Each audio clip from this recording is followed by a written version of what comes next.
All right, we're going to start our last scheduled meeting of the school year. And I say scheduled because we'll have more meetings this summer for CMS. But anyway, let's get started. Please stand for the Pledge of Allegiance.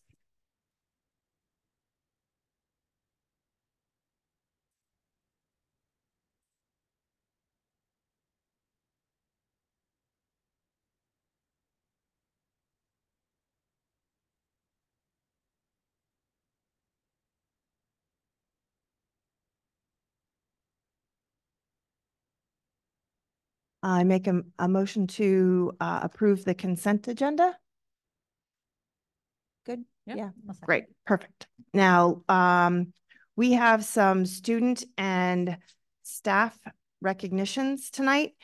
This is, I think, the board's probably most fun time of year with respect to all of the awards, although it's always fun when we honor our staff and students, and we've had quite a few of them in the last couple of meetings. And so I'm excited to start off with our GPS representative for Connecticut Teacher of the Year. Dr. Jones, would you like to say a few words? So I had the distinct pleasure of visiting Miss Fall's classroom at third grade at New Lebanon. And I just want to say this is one of my favorite times of the year because with Distinguished Teacher, I go out into classrooms and literally get to stay in the room the entire time. And she is just such a master teacher and makes a difference in the lives of children. And I have to say, the way it was announced, your administration, that was so fun to be out on field day and everybody got to cheer you on. And it's just so well deserved. And you are going to represent Greenwich Public Schools so well, Anna Maria. You can come on up.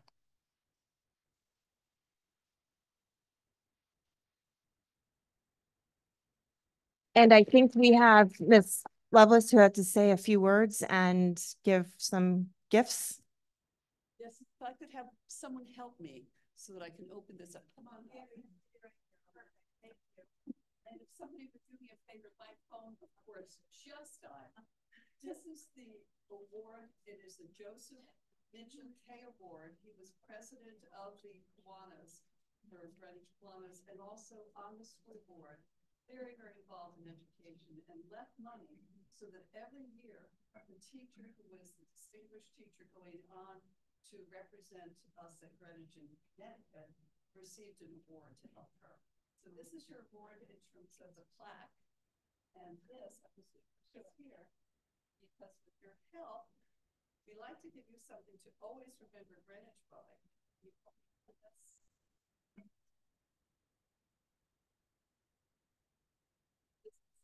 That's okay. just pull it right out. So this has all sorts of aspects of Greenwich that you can see from Todd's Point onward, so that everyone can see that yes, you've been in Greenwich. And thank you very much. Thank you so much. We're going to Connecticut, and let's hope we win the whole country. I'll hold this. Thank you so much. Thank you.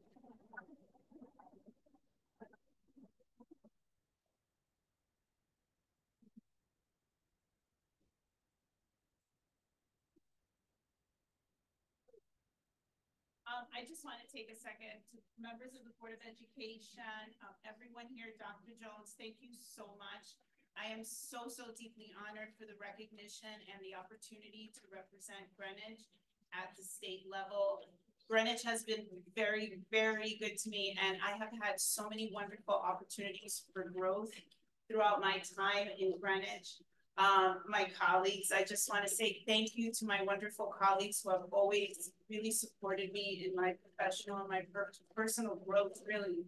And without them and the opportunities I've had without Greenwich, I really wouldn't be where I am today. So thank you.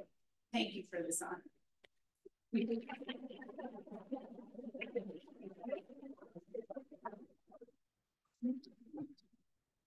Thank you for the beautiful clips. Oh my gosh, how wonderful. Thank you so much. Thank you. I really appreciate it. Thank you. Thank you so much. Thank you once again. All right. And next we have the Greenwich High School Student Government Vice President Omar?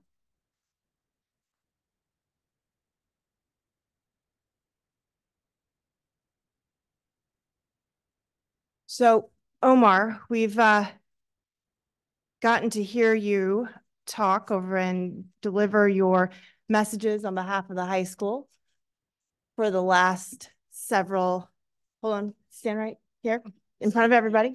I'm going to make it as awkward as possible.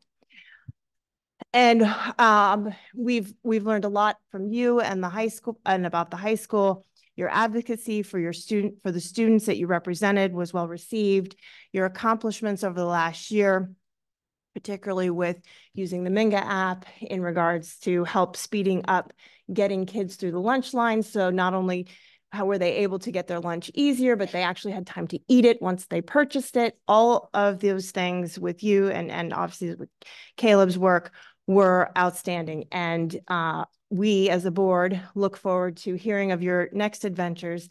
We think you are well suited to go on to anything that you choose to do. And we are excited for you and wish you congratulations. Looking forward to seeing you on Tuesday and wish you all the best of luck.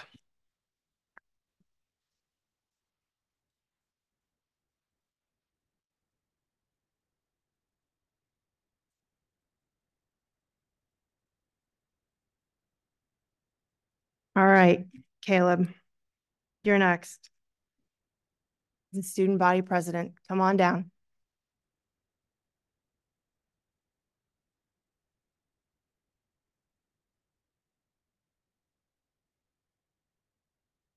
All right, now you have to stand up here and it's going to be as awkward as I can possibly make it. All right, so also, Caleb, it has been our pleasure as members of the board having you attend each and every meeting. I know obviously with schoolwork and everything, and staying and providing your words of information as it relates to things all pertaining to the high school, your advocacy for your students, for your fellow students was well received. Obviously, your work with Omar in the Minga app. We were been very impressed. We appreciate what you've done for the students. Congratulations on all of your hard work. We look forward to seeing you on Tuesday, handing you a diploma, and wish you all the best of luck in all of your future endeavors, as I think Greenwich Public Schools has prepared you well for whatever you choose to do.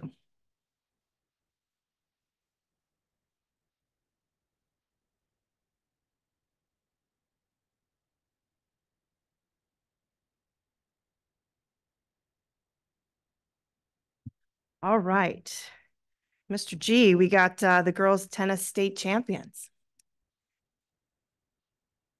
Hello, everyone. Can you guys hear me? I'm online.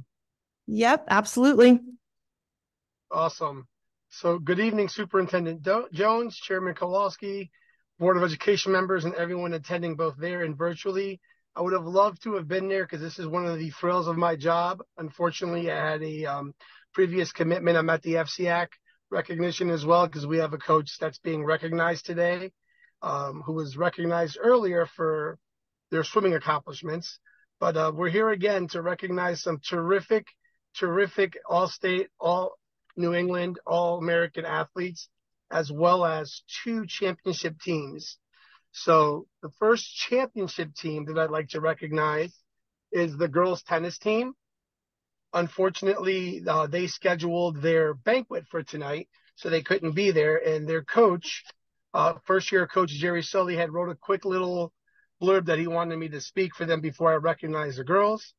Dear Board of Education members, please accept my apology for not attending the meeting tonight, as we inadvertently scheduled our team banquet for the same evening.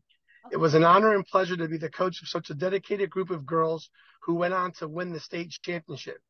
The state was dominant throughout the season, only losing 1 match in postseason, an outstanding 22-1 record, in addition to our doubles team of Yumi and Cami, who won the state doubles championship. Winning a state championship was not the most important achievement of our team this year. What impressed me the most were the positive comments I received from players, parents, coaches of the opposing teams, and as well as their players. Our team was constantly praised for acting honorably, respectfully, and with kindness when it mattered. We can be proud of our girls representing the best qualities of Greenwich High School. In closing, I'd like to thank the Board of Ed, our athletic department, our assistant, Dawn Stevens, and everyone that made this possible for us to become state champions. And now for the list of the kids. I know they're not there because at the banquet, so Avery Lee, Bella Barron, Caitlin Mahoney, Cameron Souder, Emily Weinstein, Emmy Pecorin, India Smith, Izzy Everett, Kara DeBays, who was one of the captains, Maddie Wilbur, Melena Schra, another captain, Olivia Pop, Shining Sun, and Yume Inagawa. And those are your girls' state championship team. Now, being with them for the last 3 years, I know they've come close 3 years in a row, but it was a really positive experience to see how much they've grown and bringing home the championship this year. And to announce the second state championship team of the spring, we have Ray Marshall, who has accomplished something really rare. Their team are three-peats and state champions and FCX. So Ray, if you're there, would you mind coming up and announcing your team? He's coming up. Thank you. Pete gave us too much credit. We've only won it 2 years in a row. That's okay. 3 years in a row. Want me to announce the players or? Yeah, please.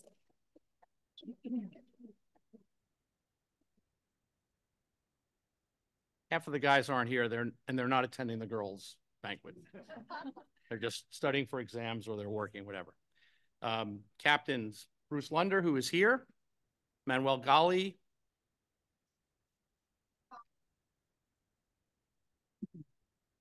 Harrison Wolf, and then by class, Tristan Souder,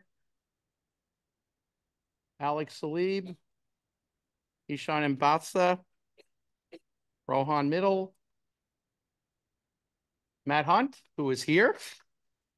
There we go.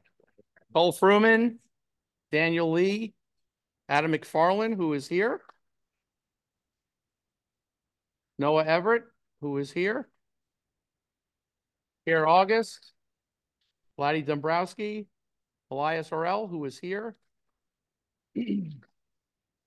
Owen Kwan, who is here, and Will Neuenfeld, who is not here. It's an amazing team.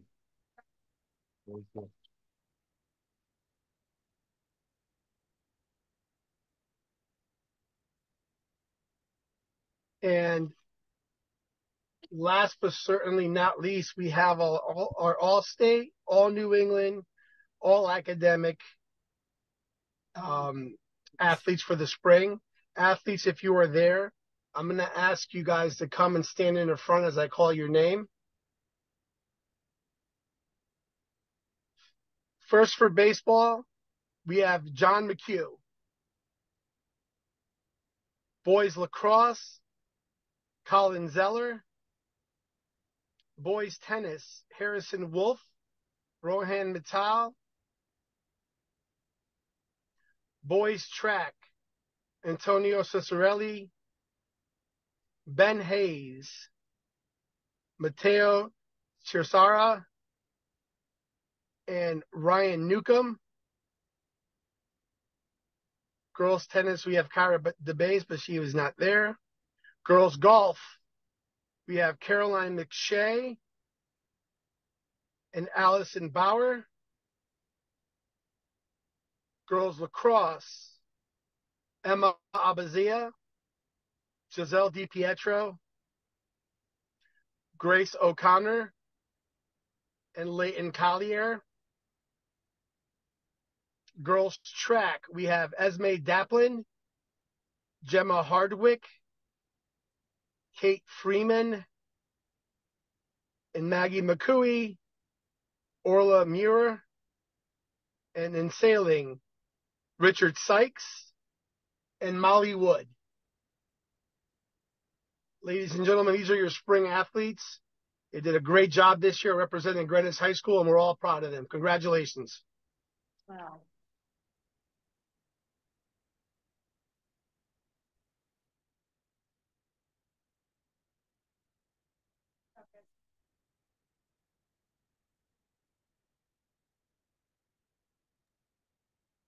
Thank you again for having us. We're hoping to have another huge list in the fall. We're looking forward to it.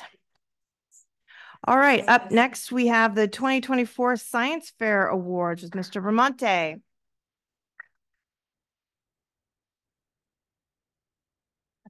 How long is the list this year? Okay, we're ready. We're ready. This is always a good thing. Mind if I spin this around? Spin. Hello, everyone. How are you? My name is Andy Bramante. I teach the research class and the Junior Innovators class. So it was another good evening. So good. It was another fantastic year for science research. First in school history, one of our students traveled to Stockholm, Sweden late last summer to eventually win an international Stockholm Junior Water Prize competition on water research. Another traveled to Granada, Spain in September to give a talk at the IBRO World Conference of Neuroscience. For the 15th year running, at least one GHS student was selected as a Regeneron Science Talent Search Scholar. This year, 3 of our students were selected as scholars. In early March, our students took part in the Connecticut Junior Science and Humanities Symposium.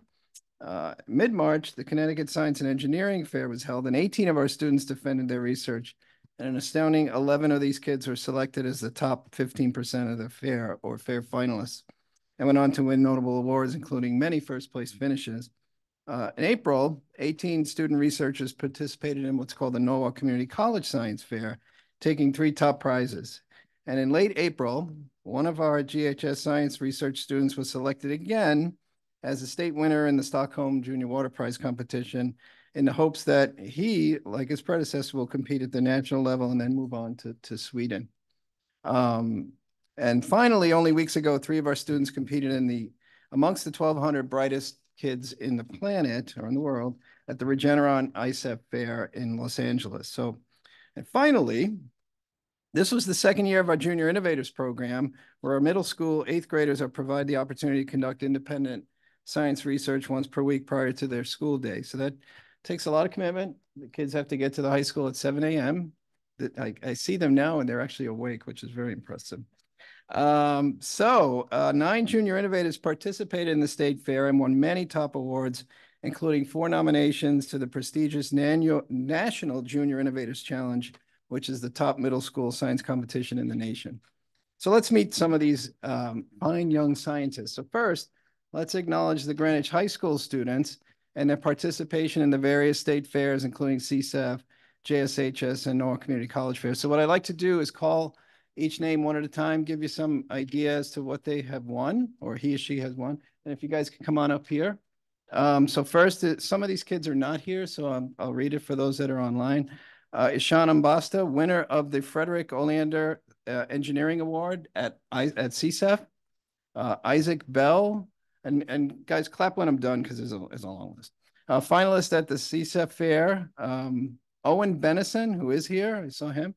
First place in oceanography and second place in environmental sciences at CSAF, and winner of a $96,000 University of New Haven scholarship, and also posted presenter at Norwalk Community College. Excellent.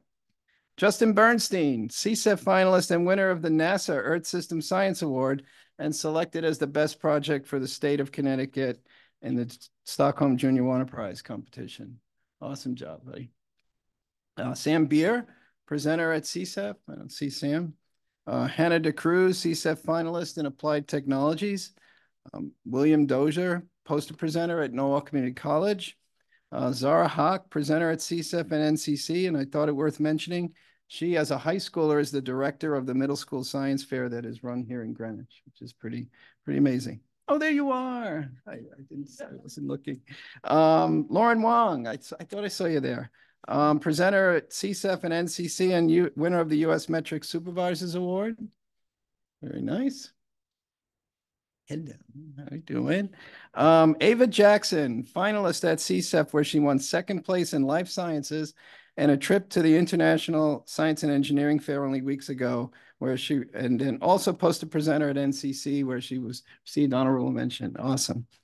Henry Jen, is he around? CSEF finalist and winner of the Aquarium Water Company Award.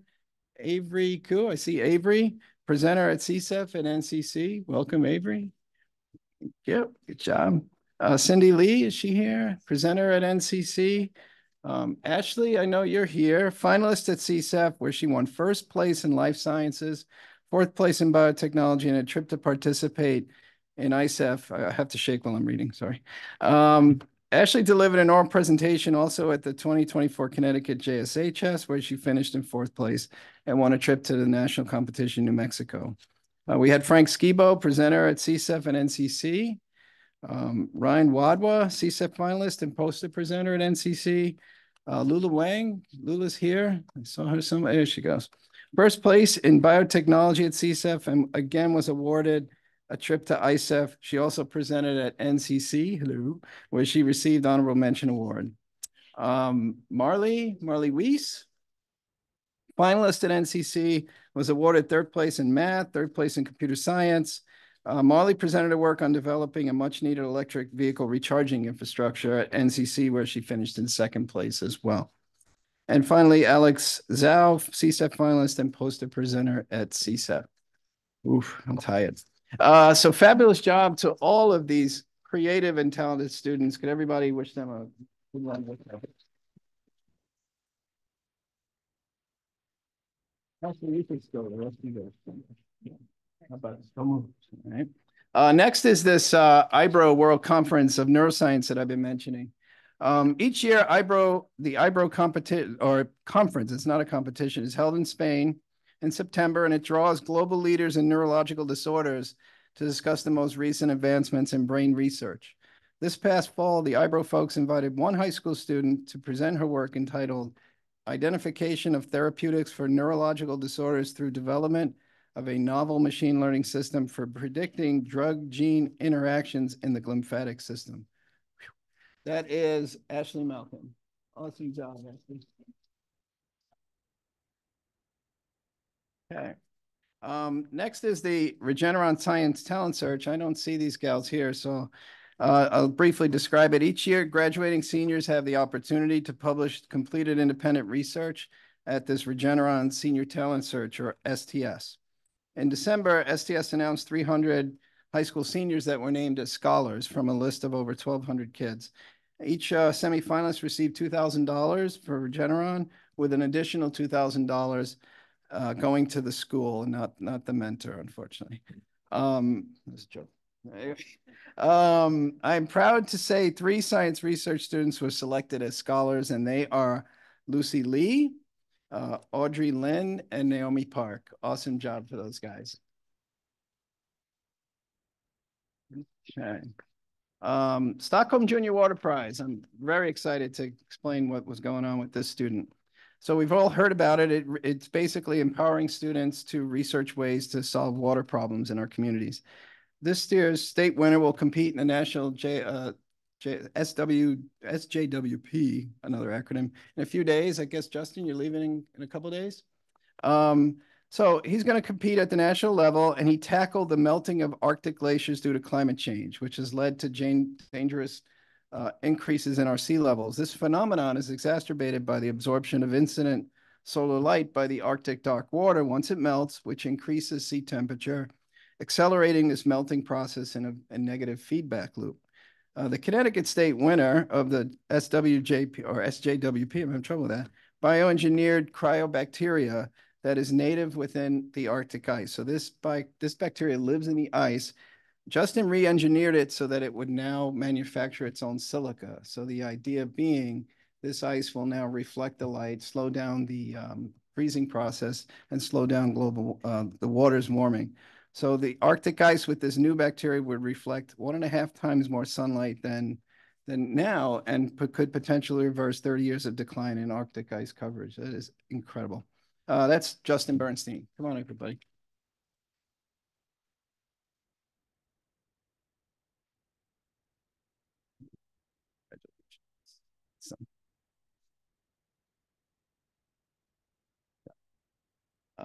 Next up, before the Junior Innovators, you're coming, right, is the Regeneron ISEF Fair. So each year, more than 1,200 of the brightest young minds are invited to compete at Regeneron ISEF, the largest pre-college science competition in the world.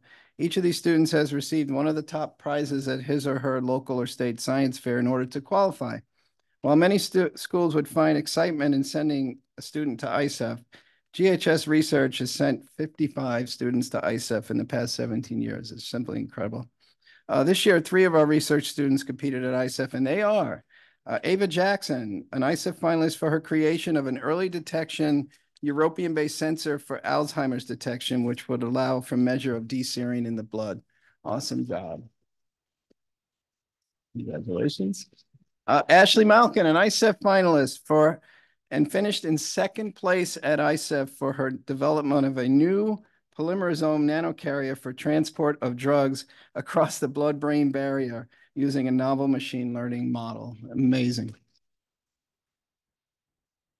And finally, Lula Wang is an ISEF finalist and finished in 4th place in translational medicine for her creation of a new magnesium micromotor encapsulant that can deliver drugs that would otherwise degrade within the stomach via the digestive acids into the small intestine, where it can be absorbed fully intact.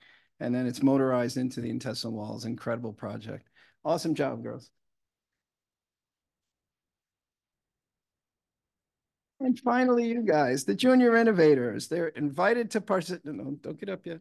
They're invited to participate. The Junior Innovators are invited to participate in the middle school portion of the Connecticut Science and Engineering Fair.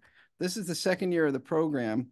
8 of our 8th graders basically participated in CSEF, and they stole the show, literally. We had Best of Physical Science, Best of Life Science. 4 of these students were nominated to participate in this National Thermo Fisher sponsored Junior Innovators Challenge, which is a competition for the best middle school projects nationally. So here's a list of the kiddies and some of their awards. So Mika Kalin, all right. First place in Micah. I'm sorry, I did it again. Oh my gosh, I'm so embarrassed. Micah. First place in physical science and best physical science project, receiving the Marty Taffel Student Award. Amazing. Briar Lasauer, 1st place award from the Southeastern New England Marine Educators, and 3rd place in future sustainability. Awesome. Here's a name you'll recognize, Tyler Malkin. 1st place in life science, best life science project, and nominated to participate in the Thermo Fisher Junior Innovators Challenge. Awesome job. Caroline Stowe, come on up. 2nd place in physical science, and once again, nominated to compete in the Thermo Fisher Junior Innovators Challenge. Lily Bittman, come on up. 2nd place in life science, 3rd place in applied technology, 2nd place, wow, you got busy that day. 2nd place in biotech as well. Arthur Lai, right? 1st place in computational bio and bioinformatics. Awesome job. Good job. Lo Otto, 2nd place in computer science. Lo, I know you're here. Great job, Lo. Excellent. And Mackie Wilson, 1st place in engineering, 3rd place in biotech, and participated for the JI Challenge. Awesome. What an amazing group, guys. Let's hear it for the, I'm in the way. Let's hear it for these guys. Thank you guys for letting us chat about these research kids. Good night. See you later. Thank you.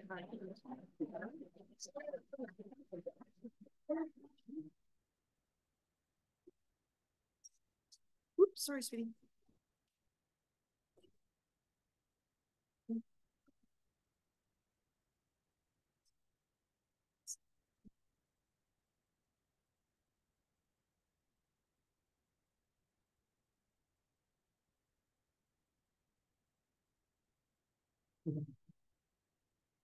All right.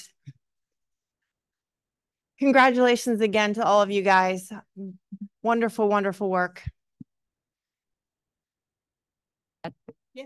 I was going to say, as my daughter leaves, that was something I know that is new and that you brought to the district because it was such a success in the high school. It's been so lovely to see it come down in the middle school. And I know that I feel personally lucky now to benefit from it. It's been such a great experience, and hopefully we have more and more children joining it. So, and thank you. Congratulations to our all-state athletes. I know one sitting in the back there on the back. Thank you. All right. So for the last and final time, I am introducing our Greenwich High School student government comments from Caleb and Omar.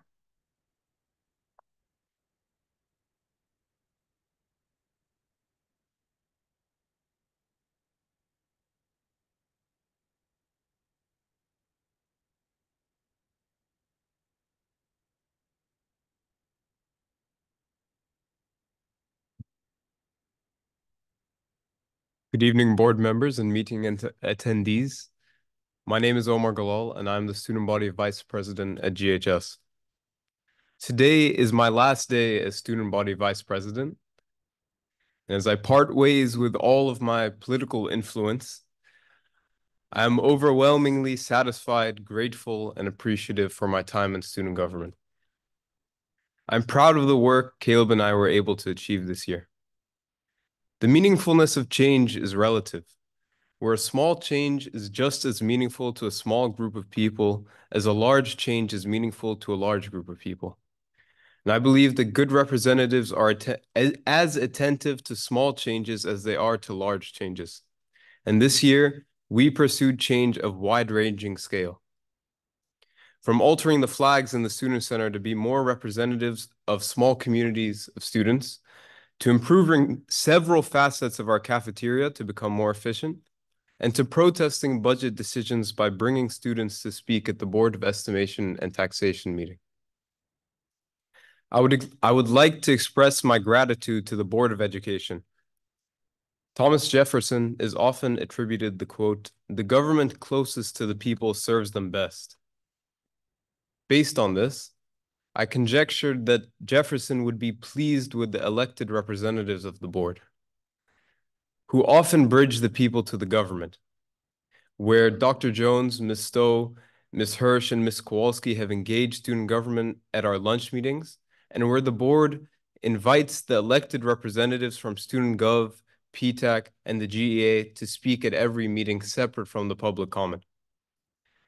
These meetings and the way that the board conducts themselves are an exemplary model of decentralized government and participatory democracy. It has been an honor to speak alongside Caleb, Lil, and John, and it has been a privilege for me to be invited to speak before the BOE.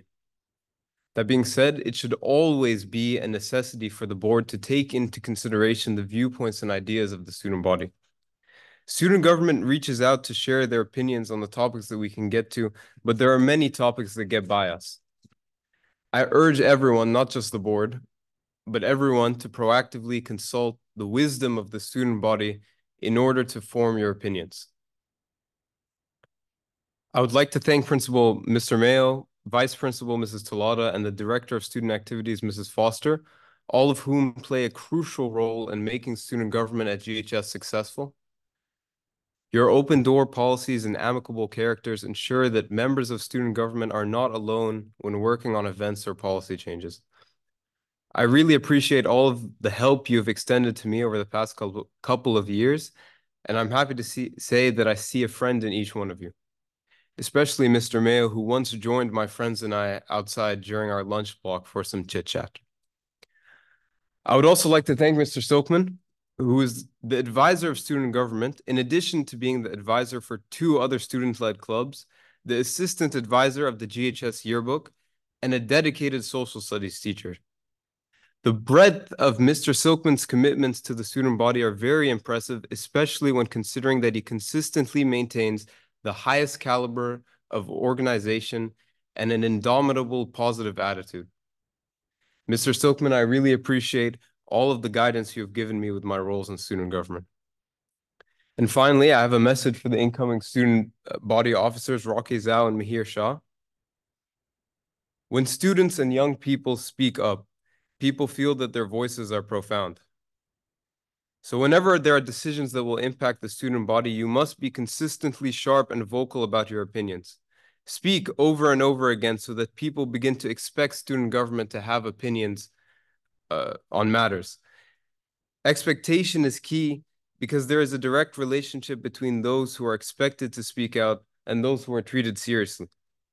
Speak to the GHS administration, speak to the BOE, other branches of our local government, and even the press. Speak to as many people as you can, as frequently as you can. Speak to celebrate the positive aspects of GHS, and speak to rectify the negative aspects. In short, as representatives of the student body, you must not be passive, and you must work towards harnessing the potential of student voices. And with that, I've spoken my piece. Thank you for having me. Thank you all for hearing me speak. I'll be back for the community comments, but have a good evening.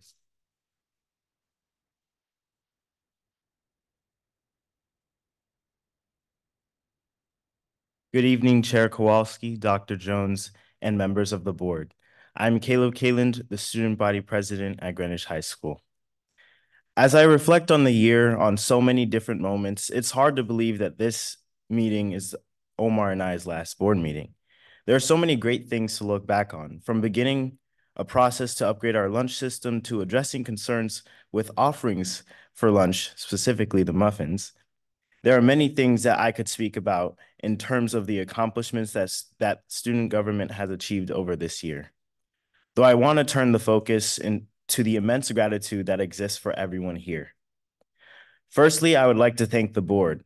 I want to thank you all for working so closely with us, for allowing us to reach out with concerns and coming to our lunch meetings to hear them.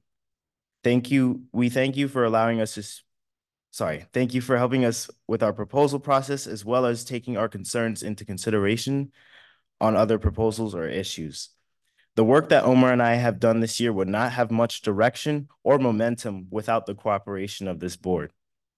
I know these meetings aren't always easy, and I could not be more grateful for your commitment and for allowing us to be so connected. I would like to thank our teachers for assisting us in spreading messages to the student body, especially in engaging them in our efforts to prevent budget reductions that would threaten positions of teachers at our school.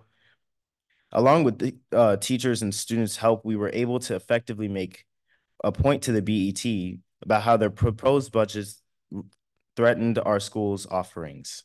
And though we weren't able to retain the GHS positions we had wanted, thankfully, there were no further reductions made. I would also like to thank our principal and vice principal, Mr. Mayo and Ms. Talata, as their hard work for us every day is what allows student government to function so effectively.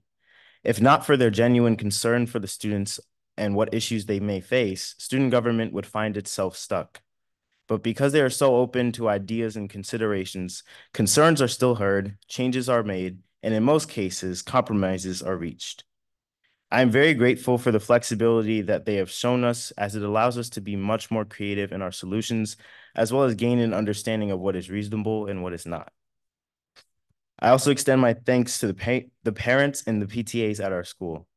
The contributions that the parents make to our community are the reason why we have our junior and senior proms, as well as our graduation party. And knowing that we wrap up next week, I have them to thank for their support that allows us to walk across the stage to get our diploma. Lastly, I also wish to send a message to our students.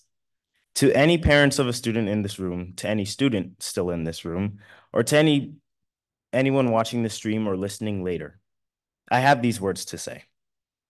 Former President Barack Obama said, "Change will not come if we wait for some other person, or if we wait for some other time. We are the change that we have been waiting for. We are the ones we've been waiting for. We are the change that we seek." Sorry. As you move through life, always have the confidence that you can change the world. Because if you don't do it, then chances are it won't get done. If we don't continue to speak out when issues arise, and if we don't continue to have a voice in this community, then the environment will no longer support the needs of the students. We need to be the change we seek. In a world of so many different concerns and issues, we are the generation that has to face either solving these problems or facing the repercussions. And I'm hopeful that we will make the right choice in that. And as we look into our future generations of student leaders, I'm confident that we will continue to be the change that we need. With that, it is my pleasure to introduce you to the incoming student body officers, Student Body President-elect Rocky Zoe, who is unfortunately not here, and Vice President-elect Mahir Shah. These are incredibly talented individuals with many strengths academically and interpersonally, and both are highly qualified for the positions that they have been elected to. I'm confident that they will serve Greenwich High students as great leaders and build on the foundations that Omar and I have set, as well as spearhead their own initiatives. I'm excited for them to continue voicing students' concerns and representing the student body at these meetings. Thank you all again for the opportunity to speak at these meetings this year. I wish you all the best in any endeavors you pursue, and best of luck to our leaders next year.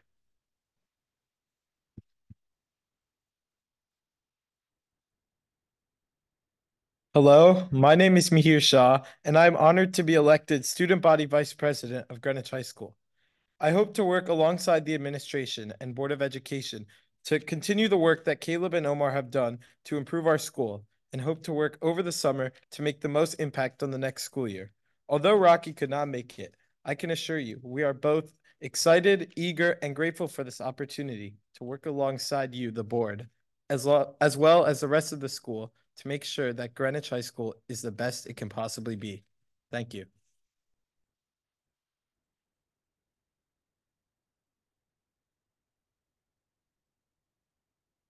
Thanks, guys. And those were really profound words. I recently read an article that suggested that this generation is the smartest generation thus far, given their access to information and the like. And you guys, as well as your fellow students before with all of the awards, I think are proving that to be true. So thank you very much, guys. It's been a pleasure this year.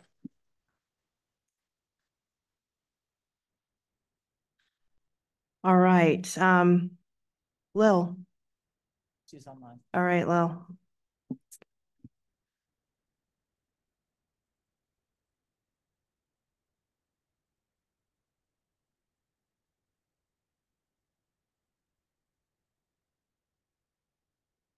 Is she online? Okay. The floor is yours, Lil.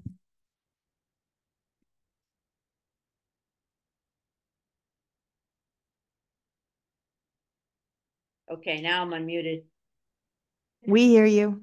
Okay, thank you. Good evening, Chairwoman Kowalski, Dr. Jones, board members, my GEA members, and the Greenwich community.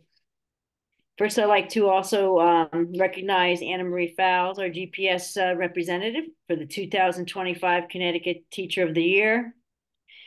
Congratulations to Omar and Caleb. Mad props to you. Excellent speeches all the time. Yeah, you do an excellent job, and I wish you all the best in your future endeavors. My friend, Mr. Pete Georgiou, and the athletic department, the tennis team state champions, and Ray Marshall, great job on that three-peat trifecta. And to the all-state mentions, all New England and all academic athletes. And Angie Bramante, who always does an excellent job, and to all the science fair reward winners, innovators, and Rogerion winners. You know, to be reflective, these are truly many examples of a very high level of achieving excellence. And the important things, the achievement happens in many pathways. One, our teachers of excellence, our demonstration of our leaders with the board, student government, athleticism, academics, creative problem solving that will help our future generations. This is what a Greenwich public school system offers our students. Through all our GEA members, I want to thank you that you rise to the occasion every day, because what you do matters every single day. So I want to congratulate a great public school system, a Board of Education members who work hard, are dedicated, our administrators, our teachers, our support staff, our parents, and most of all, our students. Thank you. You make the year great, and everyone have a great summer. Thank you.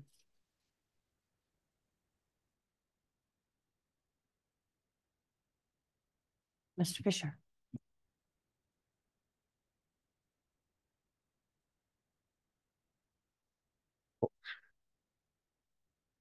Excuse me, Chair Kowalski, Board of Ed members, Dr. Jones, everyone here, everyone listening. I'm John Fisher, the Greenwich PTA Council President and the parent of 2 of the 8,611 great kids in the Greenwich Public Schools. I want to start by piling on the congratulations for Caleb and Omar, our GHS student leaders. I am going to miss you guys at these meetings. Not to take anything away from the BOE discussions, but their comments every month are the highlights of the meeting. PTA Council also wants to add congratulations to all the GHS athletes and the Science Fair Award winners. I think I counted 85 people tonight who are truly amazing individuals. And to reiterate what Lil just said, isn't it great that we have a public school system that supports people to grow and achieve as those people do? And congratulations to Anna Marie Falls for being recognized for the the Connecticut Teacher of the Year, another truly amazing individual and one of 900 great teachers in the Greenwich Public Schools. And a final shout out on the final P&Z approval to get the new CMS school built. Thanks and congratulations to everyone who put in their time and energy to make this happen so we can now start building the new CMS. And now,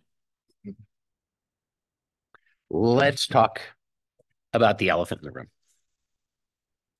The PTAC Board of Directors supports extending Superintendent Dr. Jones's contract. For those who don't know or don't remember the history, Greenwich had 12 superintendents in 17 years and 6 superintendents in the last 8 years before Dr. Jones joined the district. Local media headlines at the time talked about the revolving door. It was said that Greenwich was a town that couldn't attract and retain good superintendents. We must not condemn ourselves to repeat that history. The district has benefited from having Dr. Jones's steady hand for 5 years as we move forward with the CMS project, as we move forward with the strategic plan, as we move forward with curriculum updates, as we move forward with so much else that's been put into motion under Dr. Jones. The way to continue the progress and the improvements is by extending the superintendent's contract. But that's not just an argument that the devil you know is better than the devil you don't know. Dr. Jones has been a fantastic superintendent. We know some people grumble about this complaint or that complaint, but it's like the 5th year of any marriage. The blush is off, maybe the thrill is gone, and there are plenty of reminders of all the things that annoy us, but that doesn't make it a bad relationship. Also, let's have a little self-awareness. The town has not always been exactly the best and most supportive partner. But let's talk about how good the relationship is. We've got good operational agility and control. We have building issues that predate Dr. Jones, but when pipes burst, ceilings fall, walls crack, Dr. Jones pivots with incredible efficiency to ensure that kids have places to learn. And regardless of how you feel about how the federal and state governments handled COVID, Dr. Jones demonstrated leadership to keep the schools open longer than other districts, then to pivot to remote learning faster than other districts, and then to pivot again to open our schools before any other district in Fairfield County. We've got good academic achievement, as we saw with those kids today. People grumble about the academic achievement, but we have test scores that are as high or higher than any of the DERG B districts and pretty darn close to the DERG A districts. We have significantly larger higher needs populations who test as high or higher than similar high needs populations in the DERG B and the DERG A districts. And when the non-special needs student scores are broken out separately, they too have results that are as high or higher than the DERG B and pretty darn close to the DERG A schools. People grumble that there's room for improvement. There is. The strategic plan developed under Dr. Jones is a plan for that improvement. We've got satisfied families. Our schools surveys implemented under Dr. Jones, the vast majority of families with students in the schools indicate that they strongly agree or agree with measures of satisfaction. And those scores are moving up year on year. We've got high rankings and ratings by third-party evaluators. The district and GHS are ranked number 5 in Connecticut by Niche. U.S. News and World Reports ranks GHS as number 5 and EMS as number 2. GreatSchools.com rates 7 of our schools as 9s or 10s and 3 more as 8s. The schools in the district earn many other accolades, as we often hear during the recognitions at these BOE meetings. We've got responsible year-over-year budget management. In a town where the budget planning and approval cycle takes over a year or a full year from start to end, having Dr. Jones in position long-term has led to better budgets. We're moving forward and completing capital projects that were ignored or delayed for years before Dr. Jones arrived. And on the operational side, Dr. Jones has managed to balance operational needs under lean budgets that for years increased at less than the rate of inflation and less than the increases in fixed and contracted costs. We've got a superintendent who collaborates, listens, and communicates with the BOE, the PTAs, and the community. We urge the board to extend the contract of a superintendent who has accomplished and done so much good. The alternate is to demonstrate that we have forgotten our history and condemn ourselves to be that town that can't attract and retain a good superintendent. It'll hurt our students, our families, our schools, and our town. And with that, I thank you for this time to speak and for your service to the community.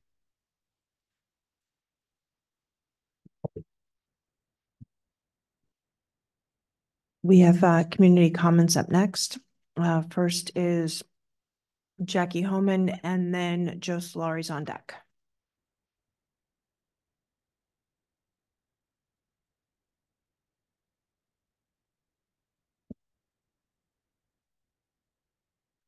Good evening, Board of Education members and Superintendent Jones. I'm here tonight to ask the Republican members of the BOE not to extend Tony Jones's contract. I know the Democrats love Dr. Jones because she's really good at promoting progressive values and teaching practices. In fact, during her tenure, she's managed to politicize schools in breathtaking alignment with the Democrat agenda. My public comments in May focused on the equity and social justice criteria Dr. Jones proposed to include in GPS evaluations of educators.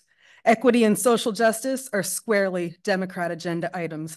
Republicans value educators who promote academic excellence. But Mr. McCanty Anthony, as a Republican, wasn't present and didn't attempt to vote, so the Democrats were able to pass the equity and social justice criteria. Even without these criteria in place, recent hires by Dr. Jones certainly checked the equity and social justice box. She hired a principal who was recognized for building an anti-racist workforce. Anti-racism might sound nice, but it's actually reverse racism. The architect of anti-racism, Ibram Kendi, is a prominent supporter of critical race theory.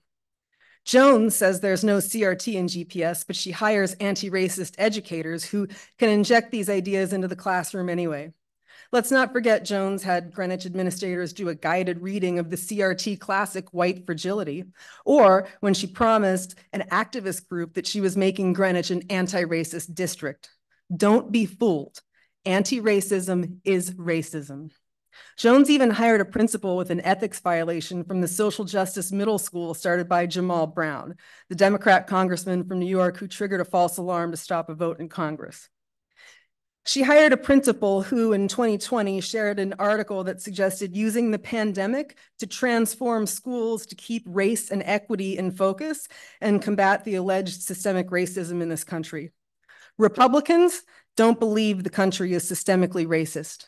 However, systemic racism is a key part of the Democrat narrative. By the way, Jones has appointed 5 new elementary school principals and 3 different middle school principals over the last year and a half. That means leadership has changed at nearly half of our elementary schools and 2 out of 3 middle schools in a short period of time.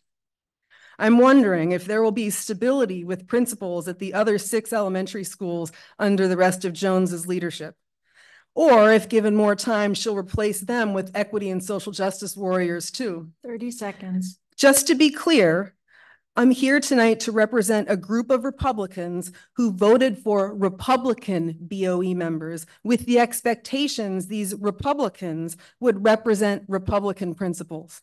With that in mind, I'm asking all 4 Republicans, including Mr. McCanty Anthony, please do not extend Ms. Jones' contract. Thank you. Time.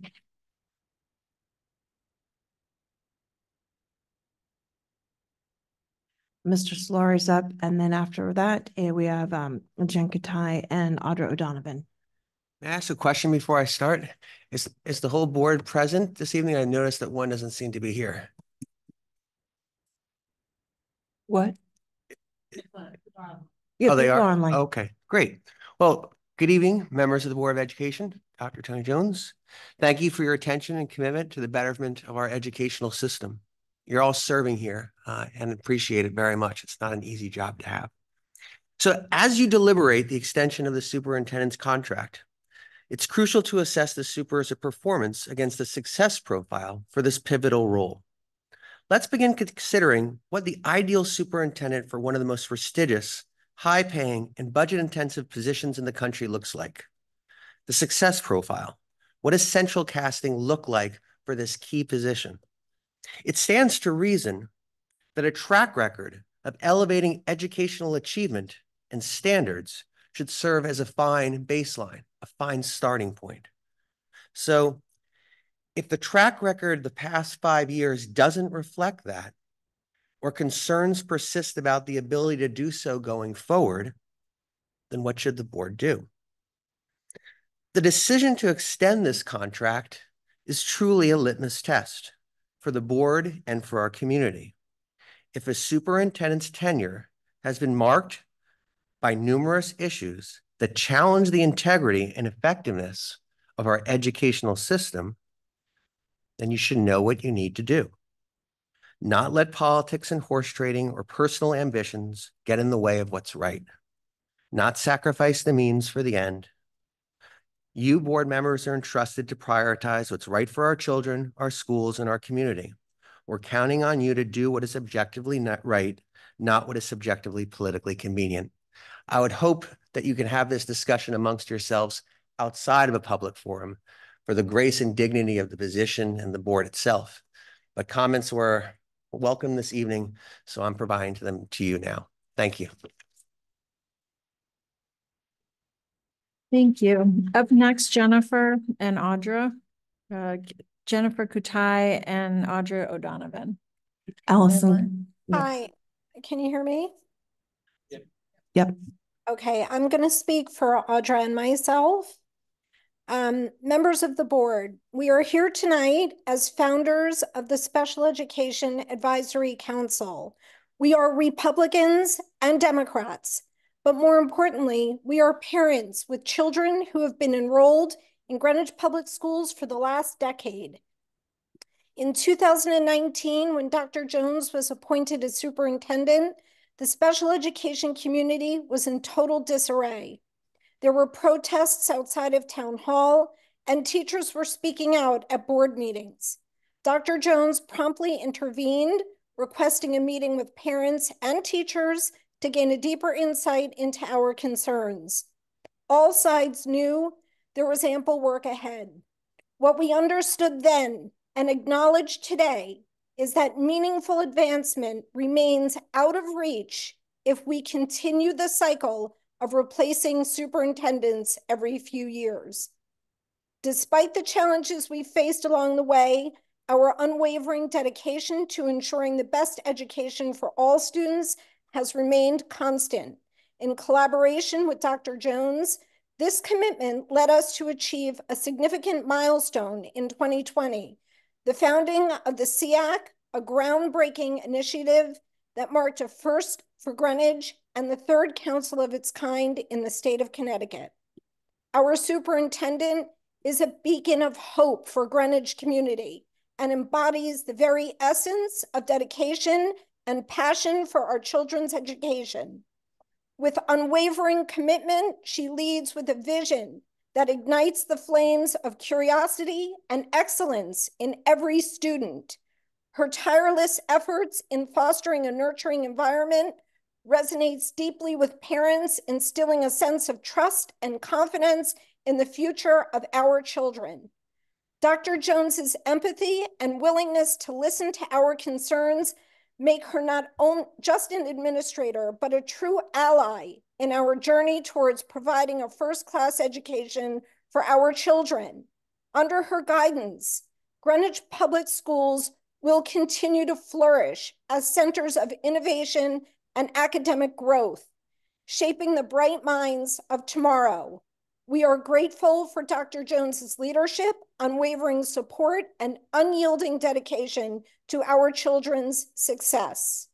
In this time of profound political division, we implore you, members of the board, to refrain from letting politics influence your decision-making process. We urge you to rise above the fray, fulfill your responsibilities, and unite for the betterment of our children's futures. Just as we, the founders of the SEAC, have set aside our political disparities for the greater good, so too must you. Let us forge a path where the brilliance of our children's potential eclipses the shadows of political strife. Thank you. Thank you. Up next is Allison Kahn. And on deck is Amy Muth.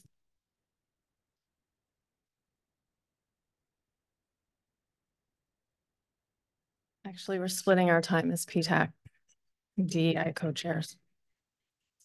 Good evening, Dr. Jones, Board of Education members. I'm here to speak in my capacity as co-chair of the DEI committee for PTAC. My co-chair, Allison Kahn, will speak after me.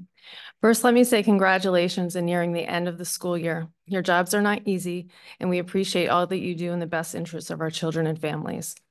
Dr. Jones, you have navigated many challenges in your tenure. We appreciate the care, compassion, and rigor that you have applied. I know there are some here tonight who aim to oppose you. We stand here in support of you. We think this town, our schools, and most importantly, our students benefit from your continued contributions as superintendent. The mission of the PTAC Diversity, Equity, and Inclusion Committee is to foster an overall sense of belonging within the GPS community by intentionally building relationships and inviting diverse perspectives to the PTA. Our mission is inextricably linked to PTAC's broader mission to ensure all students have equal access to education and enrichment. The DEI committee partners with local PTAs to create programs, initiatives, and events that allow for meaningful conversations and lead to clear actions for creating a truly inclusive environment in order to help every student reach their full potential. The momentum over the past 2023-2024 school year has been meaningful.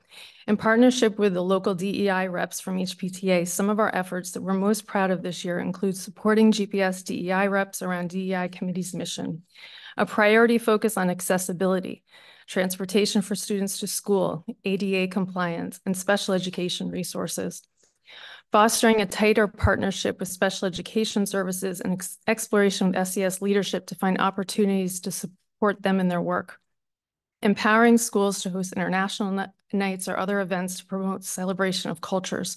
While many schools have international events already, this was the first international night for New Leb and the first school-sponsored International Day for EMS. Our goal for 2025 is to have a week that includes international day and nights for all GPS schools whenever possible. Continuing to collaborate with the middle and high school GSA advisors and community agencies promote a welcoming, safe environment for the LGBTQIA students and families, including collaboration on the Town of Greenwich Pride event. Participating in the First Selectmen's Diversity Advisory Committee to promote education and opportunities through an inclusive lens. 30 seconds. The committee's organized the Juneteenth celebration and flag raising event on June 19th and partnered with the Greenwich Historical Society for the Juneteenth family celebration on June 22nd, sharing information and local events that celebrate the heritage and culture of all Greenwich residents and promotes the value of diversity and inclusion locally, including a continued partnership with Greenwich Library. My co-chair Allison will continue. Time. Thank you. Oh, should I? Okay. Thank you. I have a height adjustment here. Good evening, Dr. Jones, board members. We're proud of all that we did this year, but there remains a huge opportunity that requires our continued focus and commitment. As members of FSDAC, we continue to work with town leaders to bring common circles to Greenwich without success. We must keep moving that forward to help address hate, including but not limited to anti-Semitism in our schools and community. Our community continues to tell us that not enough is being done. We continue to witness an ongoing mental health crisis among our young people. Bullying and discrimination are high and trending higher. We hear all the time from students and their families who feel on the margins in our school system. When our students get to learn about other countries where families emigrated from or meet others from similar cultures, they feel a little less alone. Importantly, students learning about other cultures increases empathy and understanding of what makes America and Greenwich unique. We are teaching respect for one another. When students cannot get the resources they need or the facilities they require, in which the law requires, to learn in a safe environment or even access that learning environment at all, we all bear that burden. At an absolute minimum, we must bring our schools up to full ADA compliance, and we must create greater transparency around our SES work in order to fix what is not working. When students see pride flags removed from school, when we give in to the hate and ignorance of the few and fail to remain strong in our convictions for what we know is true and just, we fail to protect our LGBTQ students and ultimately all children. We bear that burden. When we fight along partisan lines that are tied to special interests rather than stay committed to what will drive the best outcomes for our children, we bear that burden. Diversity, equity, inclusion, DEI has become a buzzword, a lightning rod for extreme political grandstanding. The truth is there's nothing controversial about teaching fact-based history, about celebrating the American multicultural heritage that makes us different, and critically, accepting that we have more in common than not. We have the power to discredit the noise and disinformation that aims to divide us. We have a responsibility to do the right thing by our students and future generations of students in this town. As one of our reps so poignantly said, we have students, parents, teachers, and administrators wanting to be a community of learners. We have a responsibility to create a safe space without fear on campus, in the classroom, at field day, at concerts, at graduation. We live, work, and study as one town, one 30 family. seconds. We appreciate your continued commitment to serving our most important asset, our children, and encourage you to remember how important it is to our children and staff to have consistent leadership. We wish you a wonderful and restorative summer. Thank you.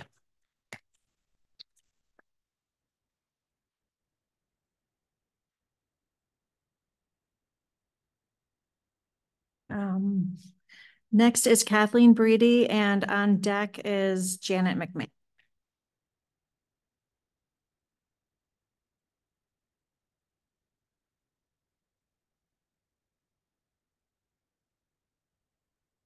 Thank you to the board and Dr. Jones for your time and commitment this year. My name is Kathy Brady. My family and I have been in the Greenwich Public Schools for the past 12 years. During this period, we suffered through a protracted period in which we had a revolving door of superintendents.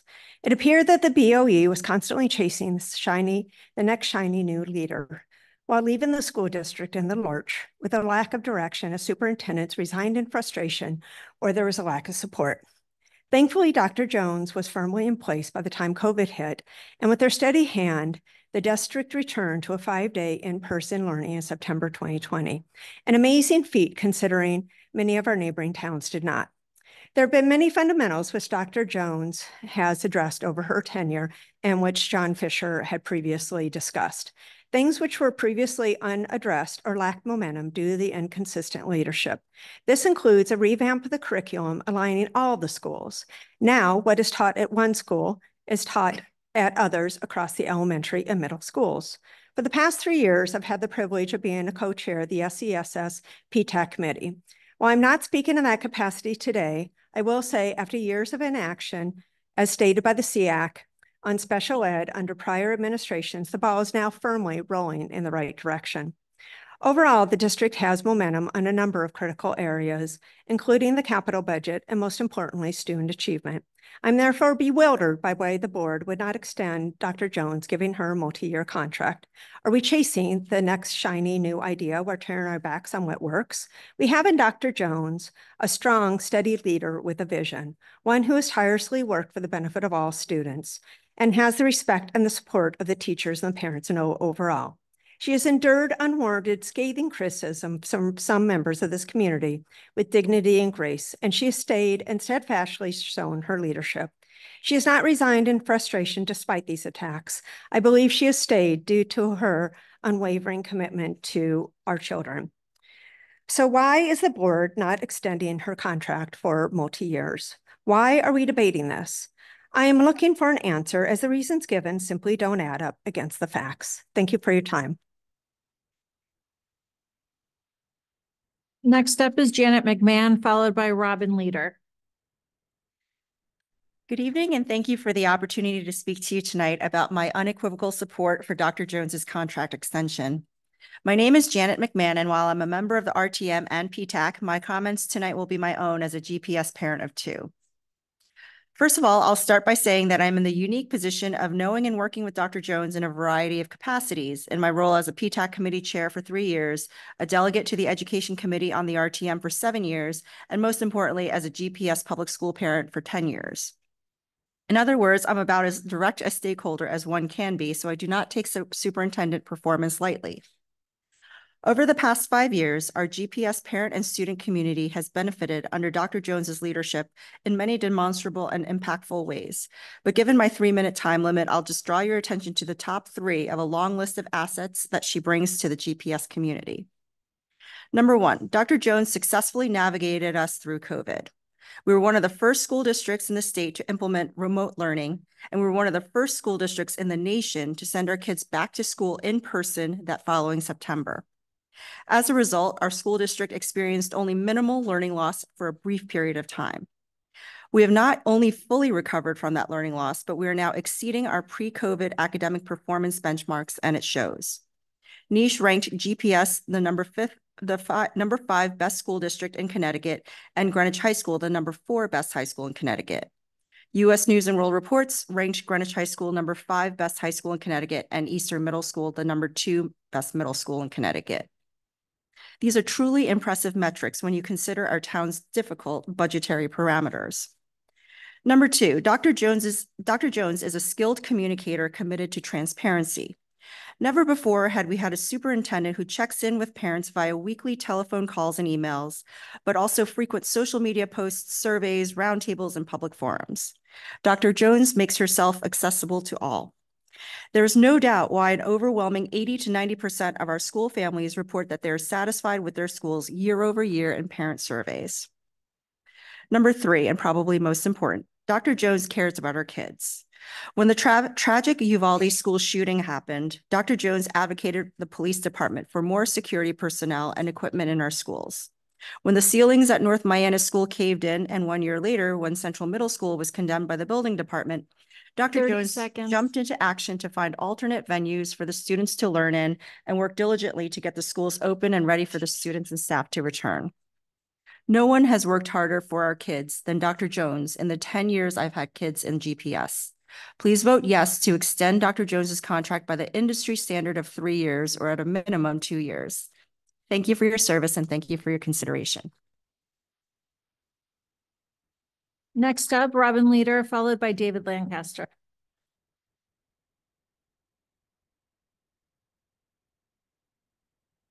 Hi all, my name is Robin Leader. I'm an alumni, parent, and aunt of current and former Greenwich Public School students. I've already sent a letter to the Board of Education with my thoughts, but I want to emphasize my support for Dr. Jones by speaking tonight. I do not need to recite and repeat all the reasons that have already been said tonight on why Dr. Jones has been an asset to GPS in Greenwich. Dr. Jones has excelled at her job, even with roadblocks and complications. Now is the time to give her, she has figured out how to maneuver within the state, town, parent, and pandemic roadblocks. Now is the time to give her a multi-year contract and let her use that knowledge to continue to improve Greenwich Public Schools for all our students and teachers. Starting over with yet another student superintendent who doesn't have the skills, drive, local insights, or relationships that Dr. Jones now has would be a big step backwards for Greenwich. I could list all the short-term superintendents of the recent past to make my point, but in the interest of time, I won't. I will just reiterate my family's strong support for Dr. Jones. Thank you. Thank you. Next up is David Lancaster, followed by Peter Scher.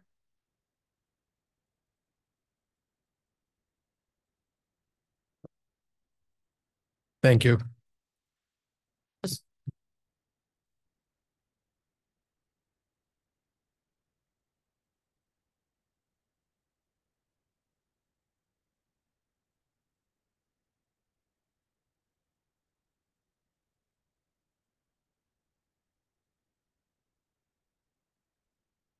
All right, go ahead. 2 minutes. The Board of Education should finally do the right thing and vote not to renew Dr. Jones' contract as superintendent of schools for the following reasons. She has been unable to meet the strategic academic performance targets unanimously adopted by the Board of Education. Greenwich schools spend more per student than any town in the state with a comparable student body, yet stagnant and declining academic scores do not reflect this. 3, Dr. Jones has a history of hiring ethically compromised principals lauded for their commitment to social equity, in addition to one who portrayed Greenwich schools negatively nationally by casting aspersions against Roman Catholics as unworthy to be teachers. She has not taken more leadership and ownership of the town's school budgets and capital projects, which has caused unnecessary confusion and distress within the town on many levels.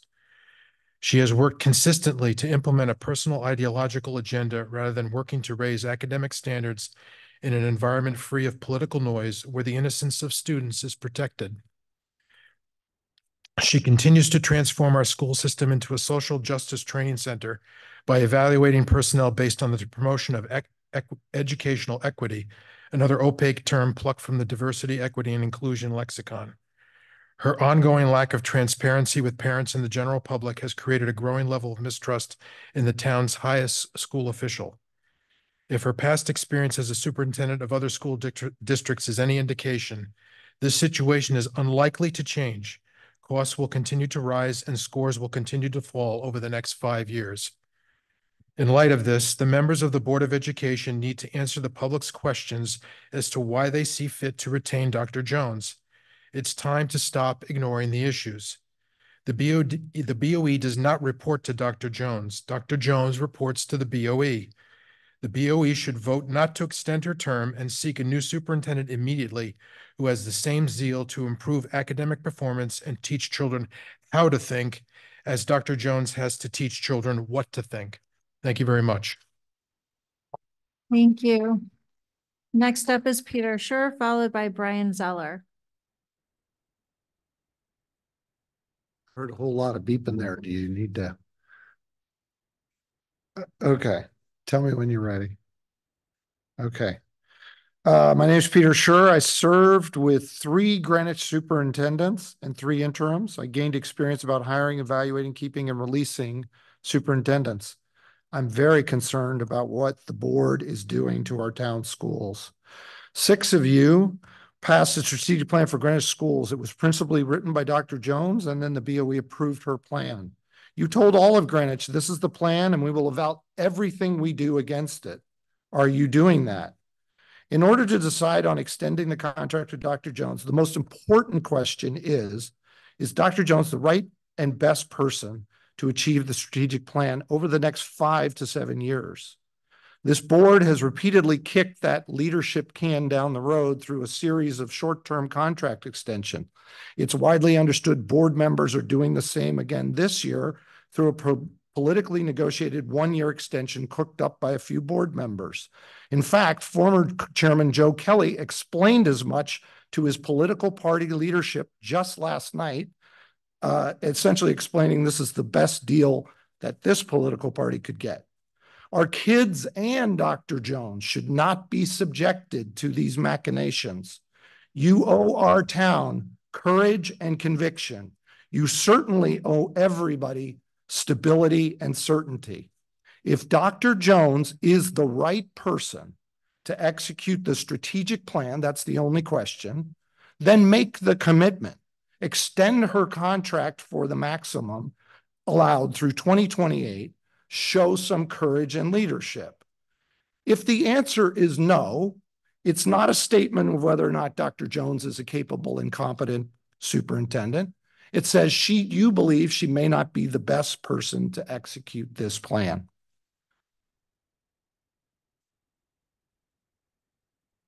And you should begin searching for the next leader while Jones finishes her term this year. Tony Jones is a tenured professional. This is not her first rodeo. She will accept whatever decision the board makes with grace and professionalism. But the board members need to make the decision. Bring stability to our school system. Stop with these short-term patches. 30 seconds. Everything else is a political stitch-up, and our kids are the losers. Next up is Brian. Thank you. Next up is Brian Zeller, followed by Omar Galal.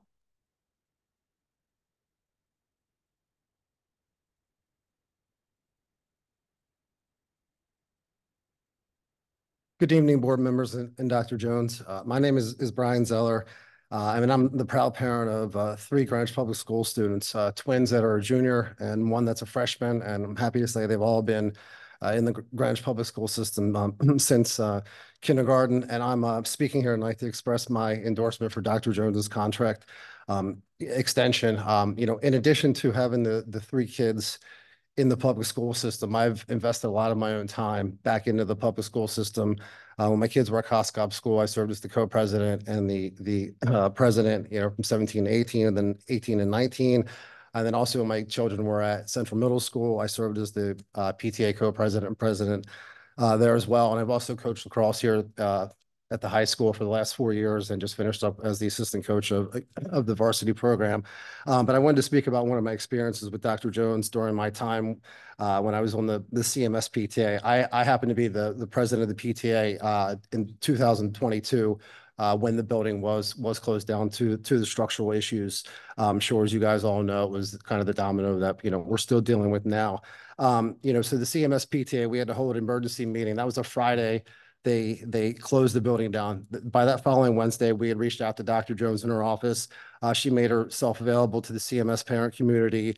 She also brought Dan Watson, who's the director of school facilities, to handle any of the technical questions. They both took, especially Dr. Jones, took both written and live questions from the parent community. She addressed the concerns and provided the roadmap of what lied ahead. I know at that time the CMS community was very grateful for her leadership, not only during that initial crazy time, but also in the following wake, that was provided from that school closure. Another interesting tidbit about my PTA time, in those 4 years, there have been 3 different superintendents. And, I know when Dr. Jones was hired, I read somewhere that she was actually the 14th superintendent in 20 years here in Greenwich. I feel that Dr. Jones is a proven leader, that she is good for the Greenwich Public Schools, but most importantly, I feel that she puts the kids first. So thank you for your time and consideration and all that you guys are all doing for Greenwich Public Schools. Thank you. Our last person up is Omar Galal.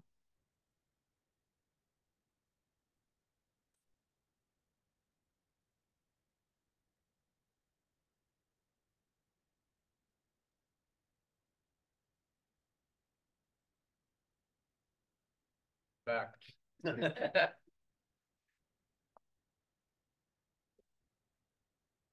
My name is Omar Galal. I'm back on business now. I'm speaking on behalf of the Astronomical Society of Greenwich. The Bowman Observatory is a state-of-the-art observatory behind the Julian Curtis School, owned by the Board of Education and generously managed by the Astronomical Society and loved by students and Greenwich residents alike. The following letter to the BOE probably pertains most to Dr. Jones since it outlines urgent repairs that need to be forwarded to the board's facilities or grounds department. Here's the letter. Dear Board of Education, the Astronomical Society of Greenwich would like to report the following maintenance issues at the Bowman Observatory. Number one, the lightning grounding wire is loose. It has apparently been damaged while the grass was being cut around the observatory. The ASG will soon donate a new observatory control PC at no cost to Greenwich taxpayers. The old observatory PC runs Windows 7, but the astronomical software that controls the observatory can no longer be updated on that outdated PC. Without a lightning grounding wire that isn't loose, the new PC and the telescope electronics would be susceptible to fire damage from a near lightning strike. We await repair of the lightning grounding wire before we can donate a new Windows 11 observatory control PC. Number two, there are large cracks in the observatory cement stairway. Many students visit the observatory during the course of the year, and this is a potential injury hazard. And number three, in or around 2009, a trench was dug and an Ethernet conduit was installed from the nearby school building, the Julian Curtis building, to the observatory. So there's a trench and a conduit. However, the Ethernet cable was never actually installed inside the conduit. Thus, the observatory has no internet connection. The observatory sorely needs a connection to the internet to operate properly. The Astronomical Society of Greenwich would be willing to finance the internet cable installation. That's the end of the letter. So there are three very simple but important repairs that need to be made. An electrician must repair the lightning grounding wire. The crack corner of the staircase must be filled with concrete, and an Ethernet cable must be run through the already existing Ethernet conduit. When I was speaking to Rick Bria, the VP of the ASG, he told me that he wished for the observatory to be completed within his lifetime. I hope that you guys all agree with me that if you knew his age, that is a pretty ridiculous expectation. If the board acts on these requests, the observatory could be completed, I would hope, in a matter of months at most. I believe that the board ought to act on these requests given the ASG's decades of generosity to the town and their dedication to Greenwich students. So please forward these requests to their appropriate department at the Board of Ed at the Havermeyer building. That's all I have for tonight. Thank you. Have a good evening. Thank you. You too. Thank you, Omar.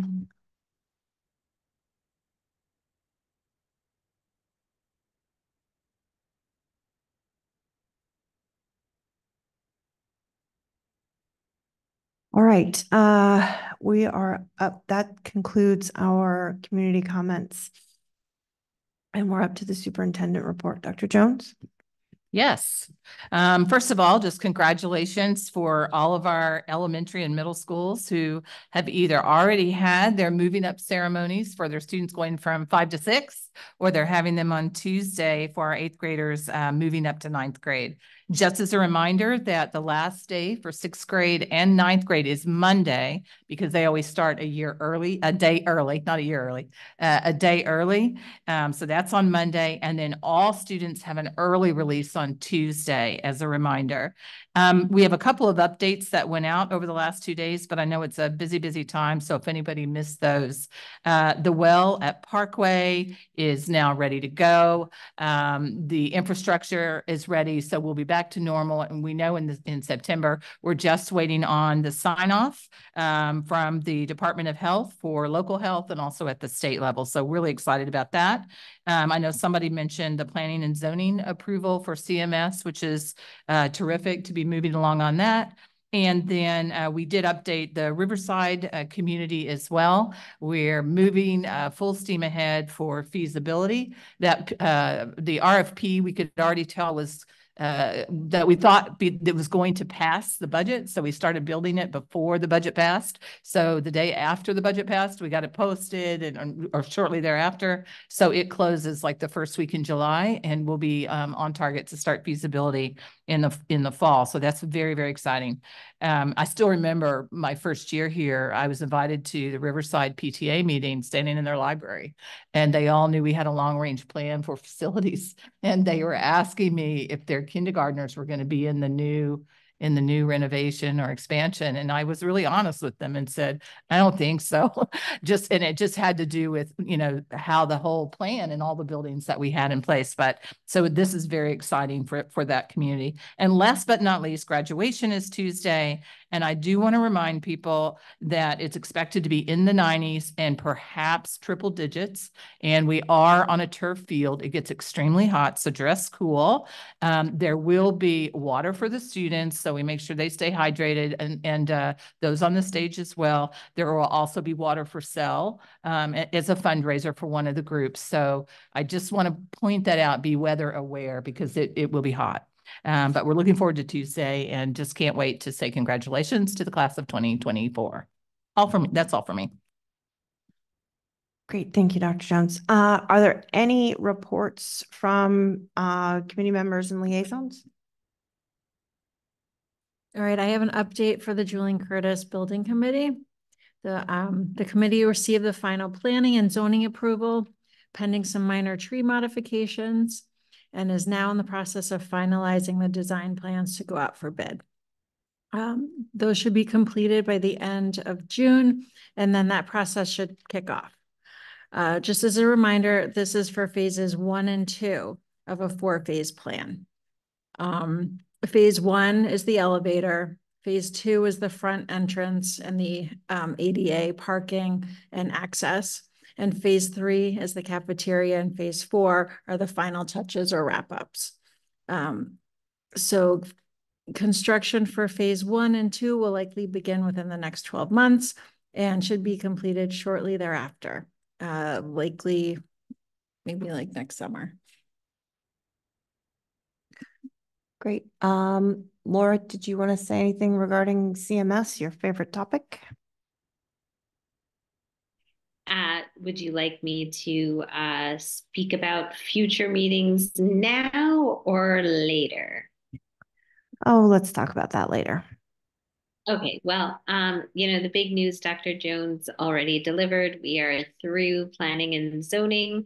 We are thrilled. And I can tell you we are in continued discussions with the tree warden about how best to keep our grounds irrigated once we have our landscaping and trees planted. So those are ongoing discussions.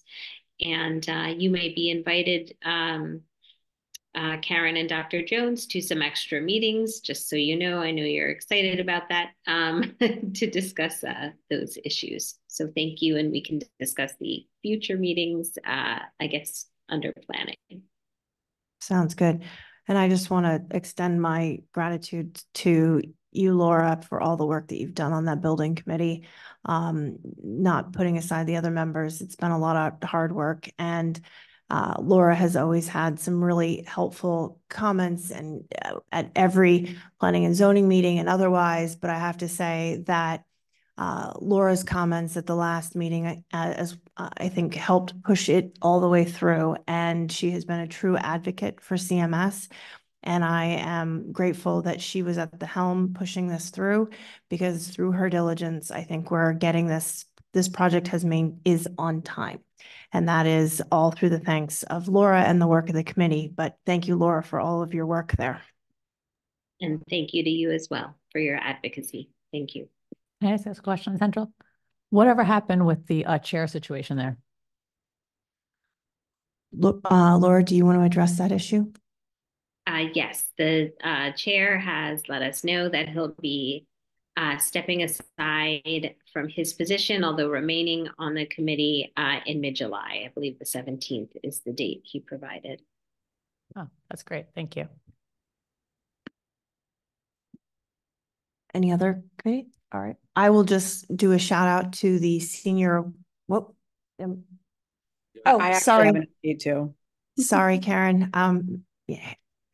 John politely told me to look behind me. My next life, I'm coming back with eyes behind the back of my head, but go for it, Karen. Don't tell your children you don't have eyes behind your head, because I think they all think we do. I was just going to give a report on the GHS entryway project. We are heading fast and furious towards the finish line, just to ensure that, things are on track and should be still, we're still targeted for have everything finished, or at least the majority of everything finished by the start of school next year. And also as a reminder, you know, while the front of our high school will not be fully open for graduation, there will at least be all of the more parking available, because we've asked them to, you know, not to take up parking spaces on that particular day. But things are good. The bricks have come in. They haven't been obviously put down outside yet. And once school's out, they'll be doing a little bit more work indoors, as they didn't want to be disruptive to the students, and we'll be building the actual front foyer inside. So things are really starting to take shape. Great. I just want to give a shout out to those that participated in the senior awards. I got the opportunity to be there, present, deliver a few messages, and deliver the CABE Award. And I have to say that it was quite an experience. We have so many talented students here that and the number of them, and it wasn't just repeat students receiving multiple awards. It was different students receiving awards, and that's just a wonderful tribute to just our senior class and all of the talented students that we have. So I was glad to be a part of that. All right, moving on to discussion items. Dr. Jones, can you give us an update on our Western Middle School soil update that's become a discussion item for the last several months? Yes, this is on every agenda, and it will be until this project is finished and we have kids back on the field. These are pretty short right now. The long presentation was in the April meeting, where we had the experts here that did quite a long presentation. Just to say, we will over the summer send out at least one, if not two, updates as the field starts to develop. We hope to get the kids back on the field, you know, by the end of the first semester next year. So moving right along, and we're just very, very pleased with this project. Great. Dr. Carabillo, can you come on down for a discussion on our summer school planning? Thank you.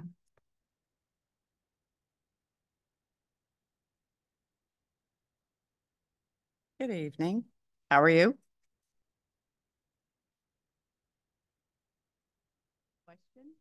Do I have to press it? No? Okay, good. So your questions, I'd be happy to answer them to the best of my ability.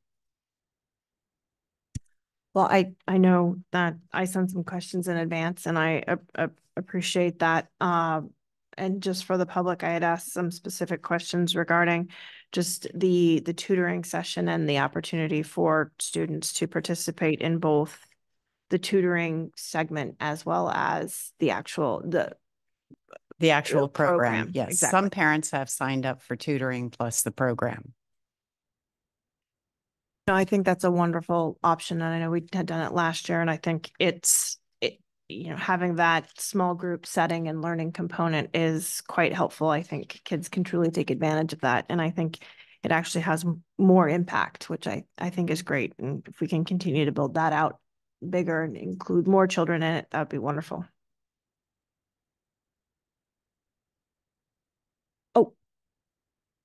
Quick question. So are you considering, what the math bridge courses, which I guess is now leading more and more to the block zero concept, is that correct?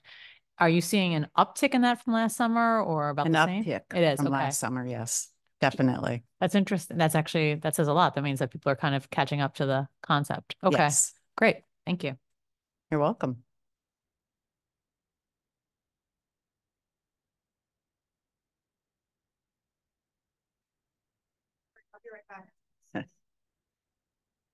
Does anyone have any more questions for Dr.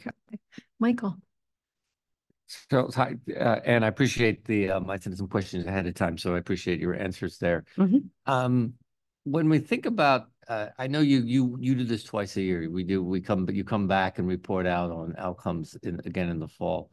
Have we thought about ways of reporting that out in the fall, as far as like what kind of baselines we can take at the beginning of the summer and then where we're going to be going and how we can measure the impact of the program? So this year we are going to be using DIBELS. They're going to do a pre-test, a mid-test, and an end test. So Kim Palladino has been working very closely with Anna Maria Simonelli, who is our site supervisor for the elementary school. And because she is at the elementary school, she's very familiar with it. So I think that that will give us a better idea as to how we're doing with all of the programming that we have for our early literacy and writing. So I think it's going to show us some good information. Great. Anyone else have any questions? No. Okay. Thank you. Thank you. You're Dr. welcome. Carabell. Next up is the TEPL executive summary. Dr. Budd. Oh, Dr. Budd. Is he online? Right now. Oh, there he is. Hi, Dr. Budd. You're up.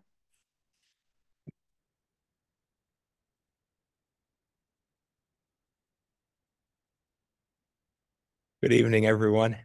This could be the shortest report, at least this formal part, but once a year, the Board of Education is asked to have a report from the administration on the success of the teacher evaluation plan. So I'm here to tell you that what you've seen in paragraph summary is accurate, that we've used this plan to evaluate our certified staff. In the next 4 days, all of our certified staff will be finished evaluating on this plan, and a small number of our certified staff have been on improvement plans, some of which will continue into the next school year. So I'd be happy to answer any questions if you'd like, but as you know, you voted at a prior meeting to end this plan June 30th, and a new plan will begin. Any questions? So before you leave the podium, and I appreciate that this is not an agenda item, but I'm fairly confident that my board members, fellow board members will not object. I recently signed 17 certificates regarding retirement, and I was wondering if you could say a few words regarding that for the board. True, I am a little prepared on this, and it's much more interesting than the TEPL success. So I think, you know, Stephen Hawking's words, which are behind every exceptional person is an exceptional teacher, right? And we actually have 21 exceptional teachers, professional assistants and administrators retiring from Greenwich Public Schools this school year. And our children are better as a result of their contributions. So to recognize them this evening, I'll start with those retiring at our elementary level. We have Audrey Barrett, a Riverside Grade 2 teacher, retiring after 30 years of service to Greenwich. Beth Blodell, North Street, speech and language pathologist, retiring with 24 years of service to Greenwich. Marianne Bria, North Street professional assistant, with 19 years of service to Greenwich. Nina Dreyer, New Lebanon and Hamilton Avenue strings teacher, with 14 years of service to Greenwich. Karen Iannazzo, Julian Curtis literacy specialist, with 34 years of service to Greenwich. Lauren Marson, North Street special education teacher, with 30 years of service to Greenwich. Carol Morato, Glenville literacy specialist, with 23 years of service to Greenwich. Patricia McGuire, Julian Curtis principal, with 27 years of service to Greenwich. At the secondary level at Western Middle School, Bradley Wallace, math teacher, with 25 years of service to Greenwich. And at Greenwich High School, Thomas Aberly, business teacher, with 14 years of service to Greenwich. Jennifer Benoit, special education teacher, with 40 years of service to Greenwich. Robert Conlon, biology teacher, with 14 years of service to Greenwich. Mary Cutler, school social worker, with 31 years of service to Greenwich. Elizabeth Fancher, French teacher, with 9 years of service to Greenwich. Brenda Generazio, school psychologist, with 18 years of service to Greenwich. Jean Marie McAnanley, ESL teacher, with 25 years of service to Greenwich.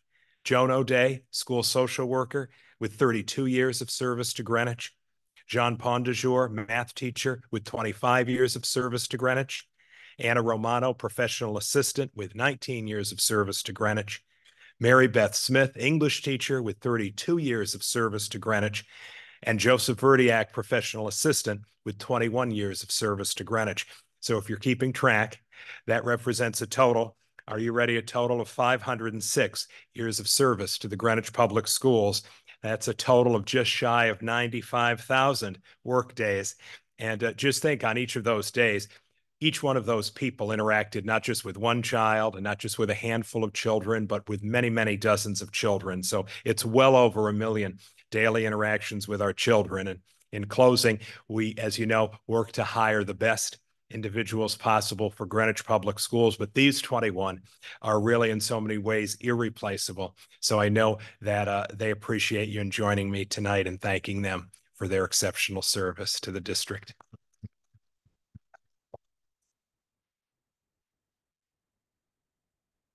So I think, Karen, you wanted to say a couple of words. Oh, I just, I wanted to share a quote and just a thanks as well. So Sidney Hook once said, "Everyone who remembers his own education remembers teachers, not methods and techniques. The teacher is the heart of the educational system." And I think, it's clear that we have incredible, teachers and administrators in our district, and just heard about the number of years of the educators who are retiring this year. So I wanted to just say on behalf of at least some of us or all of us, that we are extending our heartfelt gratitude to the 21 teachers and administrators who are retiring this year for their unwavering dedication, passion, and commitment to education and to our students. Your profound impact on countless lives through nurturing minds and inspiring hearts has left an indelible mark on our schools and our students. And as you embark on your next chapter, I hope you all find joy and fulfillment in the next and future endeavors. And thank you so much for all of your exceptional service and the lasting legacy that you leave behind in all of the students who have stepped foot into your classrooms and into our schools. Thank you. I echo Karen's comments, and I can't say enough about the dedication of all of those, all 21 professionals that have graced the halls of Greenwich Public Schools for so long. It is remarkable, and they've touched so many lives. And so we often celebrate all of the new that come with all of the emails and the announcements. And it was, I thought, really important, given the milestone of the over 500 years of service combined, that these individuals be recognized here by the board tonight. So I appreciate the little snafu with the agenda, but I did think it was important to honor these individuals the right way. And so I thank them from the bottom of my heart for all of their service to our students. I will pass that on. Thank you. Many of them are watching tonight, so thank you. And I really did think I only signed 17, and it was 400 some odd years. So we did stuck a few in after you agreed to right. sign the 17. Okay, just wanted to make sure. Thank you very much. All right, perfect. Thank you. Thanks, Dr. Budd. All right. So, Dr. Mercanti Anthony, you are up to discuss the policies. The hot button, but the hot button issue of the night, right? The policies. So hi, everybody. Before you are 3 policies on first read. The policy committee has met a few times since our last meeting, and we've tried to prioritize. We have a number of policies that we want to work through as well, because we have to. Either by statute or because the issues are outdated. And then there are other policies like more bigger issues that might involve some community conversation. So what you're seeing here with these 3 policies are not those bigger issues, but are more low-hanging fruit, things that we have to work through and establish here. Because of statute. So these are all on first read. There was a suggestion that if we're okay with them, that we waive a second read and try to vote for them. But my understanding is we're going to vote. We're probably going to have another CMS meeting next week. So I don't know if that's necessary. And we're going to meet again in June. So maybe we can get these done, because it would be important to try to have these policies approved by about the beginning of the next school year. So we'll go through them one at a time and take any questions, and then we'll take it from there. Okay. So good. So the first one is policy 115. This is an existing policy that we have, educator and lead evaluation and support. That's an existing policy. This is a revision of that policy. The old policy is about 11 pages long, very unnecessary, and very much gets in the weeds. It's a lot of regulation instead of a lot of actual policy. So this streamlined version of that, as you can see, is 1 page long. But when the policy committee looked through it, it contains, we changed a little bit of the wording, but it pretty much contains everything that we would want at the policy level, and comparing both the old policy and the new policy. I don't know if there's anything else, Dr. Jones, you need to add there. The big change is from TEPL, the PDAC. It's more language-based. Any questions on that one? No. So seeing that, the second policy is one everyone is familiar with, and self-evident why we have to get this one approved. This reflects the change in kindergarten age. And as everybody knows, the state changed the age of eligibility for kindergarten, so in the age of attendance. So this is a revision of policy 5111, which reflects those changes. Anything else, Jose? Anything else, Dr. Jones? Is that pretty good? Okay. Any questions on this one?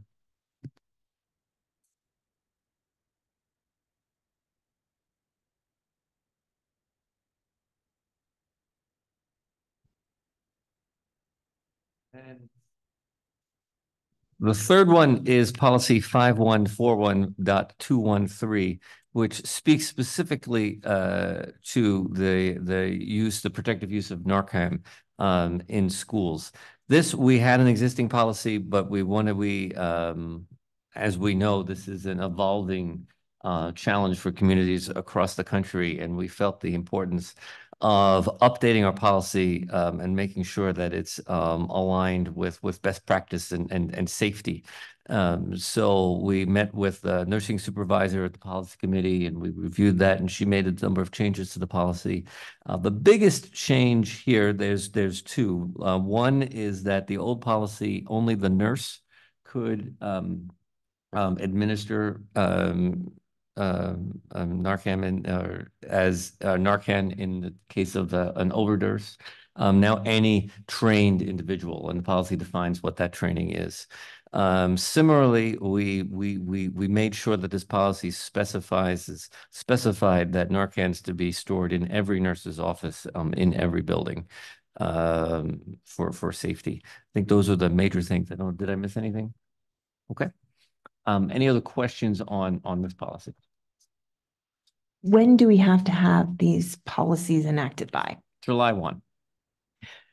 All right. So I guess I can get a general sense. We could, if there are no additional questions, we could make a motion to just vote on these policies. We could waive the second read. The motion would be to waive the second. The motion, correct. Thank you. The motion would be to waive, and I'm just doing that out of an abundance of caution and time. I don't know who we will all get. I know people are traveling and doing things next week, and obviously we have to have a meeting on CMS, and I'm trying to be mindful of that. Already starts into people's summer vacations, and to hold that meeting as short as possible. So if we're here and everyone's in agreement, I'm happy to make a motion to waive the second reading. Oh, sure, of course, sorry. I'll second that. Okay. That's one quick question. Yeah. Well, the policy committee, I took a vote.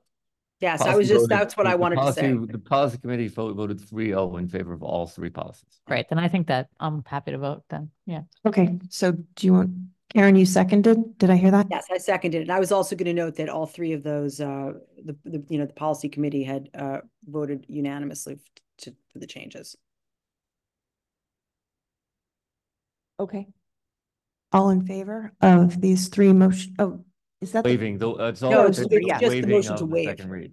Yeah, sorry, I'm getting ahead of myself, as I often do. Okay, for those in favor of waiving the need for a second read, please raise your hand. Okay, that's 7-0. I would like to move to approve the policies numbers 4115, 5111, and 5141.213 as presented. I second. All in favor of the motion on the table? Great. 7-0, pass. Thank you. Thank you.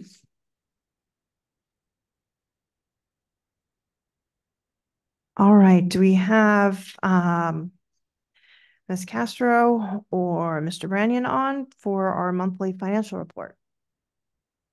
Hi, good evening, everyone. I'll be taking the next few items. So the update on our FY24 refers specifically to page 3 of the monthly financial report. At the time of this report, we were about 92% through the year and have 3 remaining payrolls. But overall, we're in alignment with FY23 spending percentages and estimating about 99% usage through year end. A consideration for this fiscal year is GMEI retro pay, as the previous contract expired on June 30th of 2023. And lastly, we're working closely with the SESS team in regards to tuition and settlements, but I'm happy to take any questions. Are there any questions? I have one. Okay, thank you. Should I Go ask? for it, Karen. Yes, please. Okay, sorry. I just wanted to ask a quick question on this one. It was under section 2 SES instruction for special education. It says settlements for special education. It was for 36,000 and change. Well, 36,500 and change that was added. I just was trying to. So is that for just out of district placements? Because it says settlements, but it's under instruction. So I just wanted to see if you knew what those were, if that was what that was for. I'm sorry, can you just repeat your question? So under 2, number 2, which is SESS, the second to last line there says, is A620 instruction, special education, and then it says object settlements, special education, and it's an increase of 36,500 and change. It says settlements, but it's under instruction. So I'm just wondering if that's for out of district, additional out of district.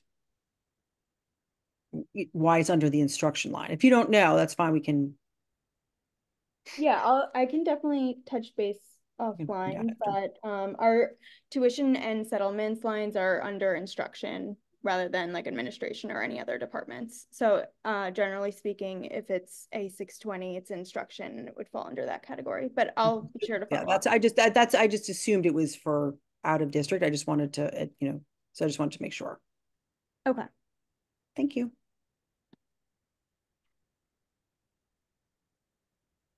Can I say something? Karen? Yeah, I just want to say hi, Ben. Welcome. I was going to say the same thing. Good to be here on day number 4 officially. So I didn't really have any questions. I just thought it was so odd that we didn't say hello. So we're so excited to be working with you. It's great to have you back on this side. No. It's good to be here on my tour of duty number 2. So thank you. Yes, welcome. And just in the right time, because as we know, Tony's budget schedule starts, in a couple of weeks. Yesterday. Yeah, we just got one approved and then we started again next year. So wonderful. Nice to have you aboard. Thank you. All right, the next item up to talk about. Oh, did we talk about budget transfers in the same go around? Are we all good there or where are we at? Budget transfers still? No, well, need to present that. Y'all covered it. Okay, sorry. Then I think I might have got that back. I have a quick question then on the financial report, but it might be also a good one for Mr. Branyan. Oh, go for it then, Karen. Please. So I just wanted to, since we're doing the financial report, I just wanted to ask a quick question because we've asked this in the past. I know when you were in round 1 in the position that you're at, and then Blaze and I had talked about it, and now you're back. So I'd like to just sort of put this back there. When we were talking about the the general fund revenue. It says most of our fund revenue is deposited to the town general fund. I know it's a topic we've discussed in the past, so I'm just sort of wondering, and it's something I would love to sort of take a deeper dive into as to why some of the revenue that's generated by the Board of Ed or grants for certain things, such as like rental of our facilities, since it's basically to support the staff that needs to be there to run the facility when we're not there, and the funds from things like the state excess cost sharing grant for special education, why those aren't deposited back into the Board of Education accounts as opposed to the town of Greenwich. I mean, general fund, only in the fact that it's specifically for things like, you know, the excess cost grant. It's specifically given to this back to us from the state for special education, and it's still, we have to ask for it. So I was just curious as to, I think it's a discussion that we can have further with, you know, members of the BET, but I'd love to just put it back out on the table now that you're back. No, we can certainly have that conversation going forward. I would just say the easiest way we do it is we budget gross. So you're just managing the overall gross expenditures where you don't have to be concerned about the revenue. In the past, I think the first time I was here, we actually had the revenue embedded in the expenditure. So you never truly got the really good run rate. And people have, well, what's the true expense? So the revenue was buried. You never knew the true expense. Now this is 100% gross that you see gross expenditures. The revenue, the special excess cost grant, as we know, the state law does allow you to grab money that above the revenue. So you have to collect more than the revenue amount. So you do, the Board of Ed would have exposure. If you look at the budget, page 11 in the report now has the budget of 1.8 million for special education costs, a year-to-date actual 1.2. I think there's one more payment coming in. If that's less than the 1.8, that exposure would be on balancing on the Board of Education expenditure account.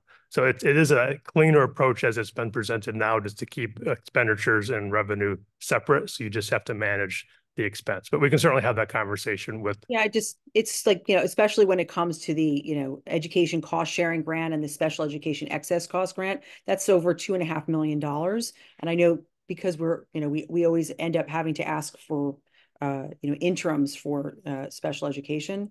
I think it's such a something, it's a good starting point to have a discussion with members of the BET before they build next year's, you know, budget guidelines as to what, you know, what we discuss when it comes to spend on special education and what we should be able to, because we ask before we really, you know, plan our budget before we really know what the cost from the year prior was. So anyway, that's just a little thing to put a pin in for the future.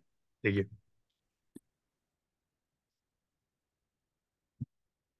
Any other questions?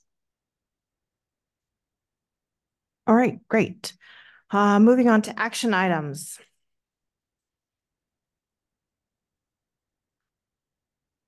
Do you guys want to take the lead on authorization of summer transfers? So our fiscal year ends June 30th. So this action item, if needed, would allow the budget committee to approve transfers to balance our department accounts in order to close our books. We have to get the motion on the table, Karen. And it's actually the executive committee, not the budget committee, just so you know.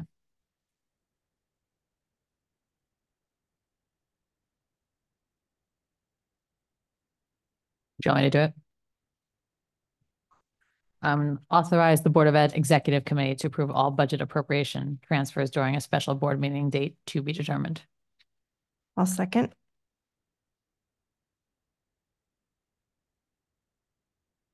All in favor? 7-0. Yep. All right. The next action item is to consider the superintendent contract extension. Does someone have a motion to make? I seem to be on a roll. I'm happy to make a motion to extend Dr. Jones' contract an additional year through June 30, 2026. Is there a second? I'll second.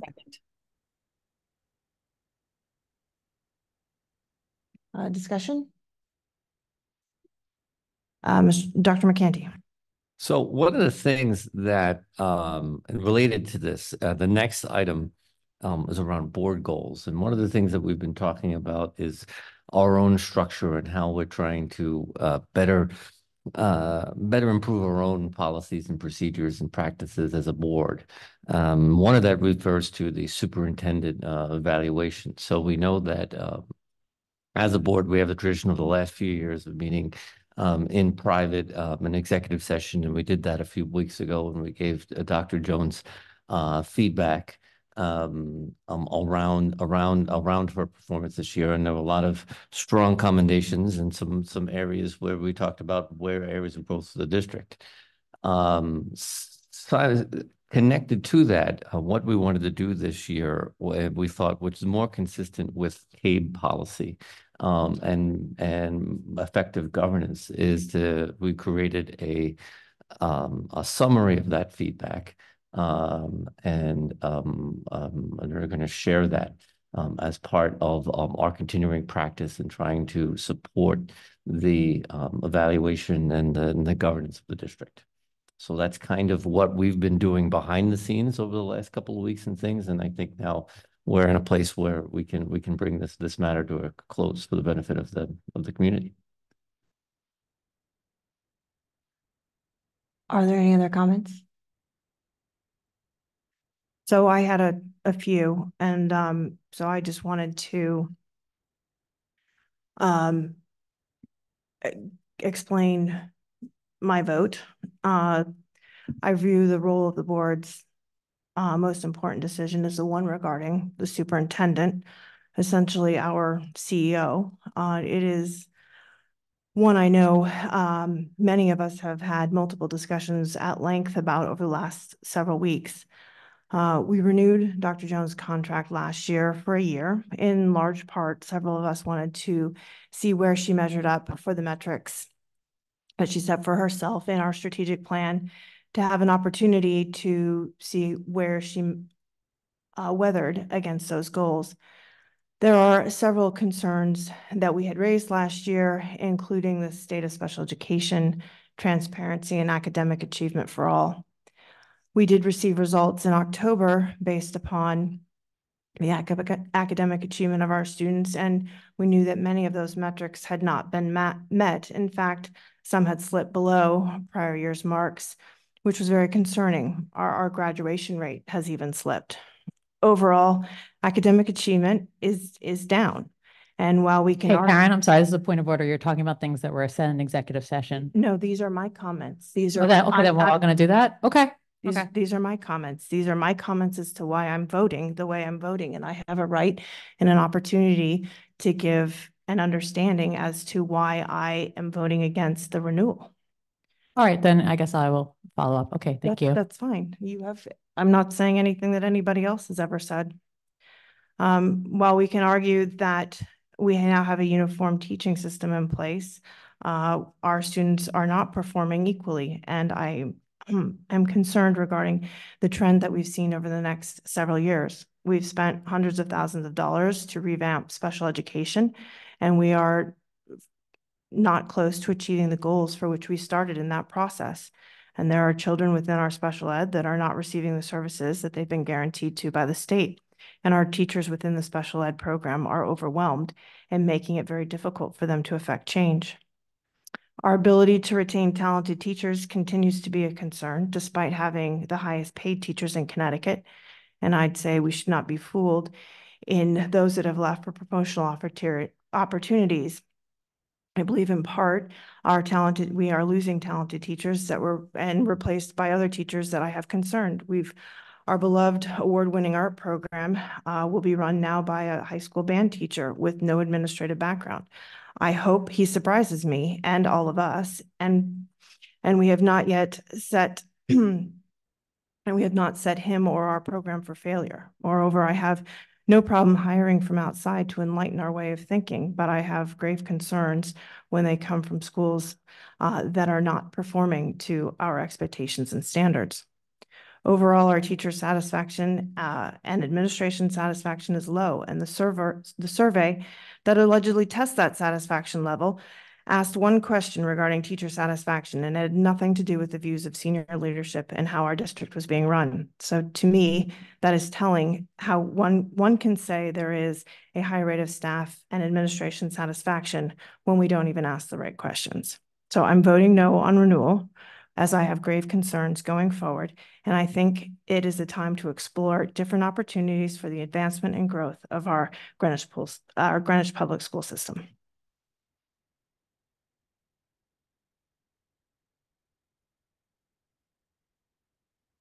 Okay, go.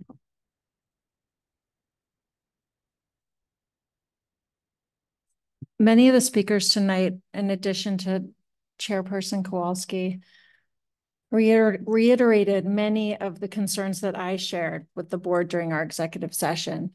And for those reasons, I cannot in good conscience vote for the renewal of this contract. Kathleen, would you like to go? I mean, I'm gonna just sort of say, I don't like to repeat what I've said in executive session because it's an evaluation of an employee in that realm.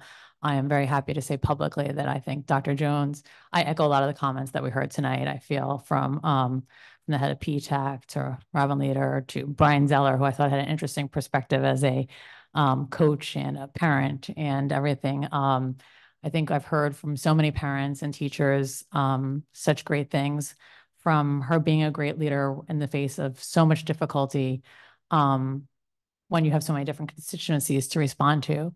And I started to write down the list, but I think we all go back to COVID because it's an example of how you are so innovative in extremely difficult situations. And you just have led us through so many difficult times. And I look forward to you continuing to create stability for our district. So thank you. Any other comments? Karen, can I make a comment? Oh, yeah, sorry. sure. Go ahead. I'll go after Sophie. Go ahead. Okay, Sophie, you can go first, Cody.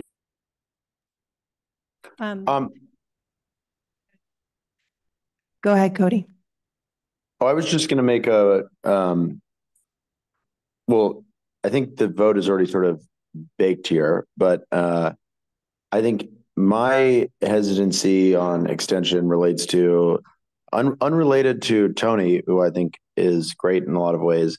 I, as you all know, really do not like elements of just the way that the contract itself is set up. And I was seeking to make some adjustments to that and feel like I'm being cut a little bit short because I thought we were making good progress on ways to address particular tweaks to the contract and set precedent around that. So that is why I was hoping that this wouldn't be on the agenda tonight and we'd have a little bit more time. Obviously, understand everyone else's comments, but that's why I would vote not to extend it out of just the contractual concern and sort of the procedural element of not having a little bit more time to kind of put some conditions that I think would have been useful in the future. But that's just offering up a little different perspective on that. Sophie? So I just want to speak to what a challenging job it is to be the superintendent in our district with 15 schools and an extremely diverse student body. And that our responsibility as the Board of Education is to ensure that our children have the best education possible. And I think that Dr. Jones is doing an excellent job, but I would also just say, continuity and structure is so critical in a very dynamic system like the one that we have in place, particularly right now when we are embarked on a number of projects around improving our academic experience, especially improving our special ed program, for example, and also that we have many extremely complicated capital projects that are in the midst of being implemented at many different stages. And to do a change right now is to put all of that in jeopardy. And for me, as a board member and as a parent, we can talk about, being dynamic and how exciting it is to think about different ideas. The reality is our responsibility is to children, and a transition is very disruptive and it is really harmful for their educational experience. And we're talking about as John Fisher likes to say, 8,611 students, and what is the impact going to be on them? And I think that is the very first thing that every member of this board should be thinking about when they're making this vote. Is it in the best interest of the students in the Greenwich Public Schools?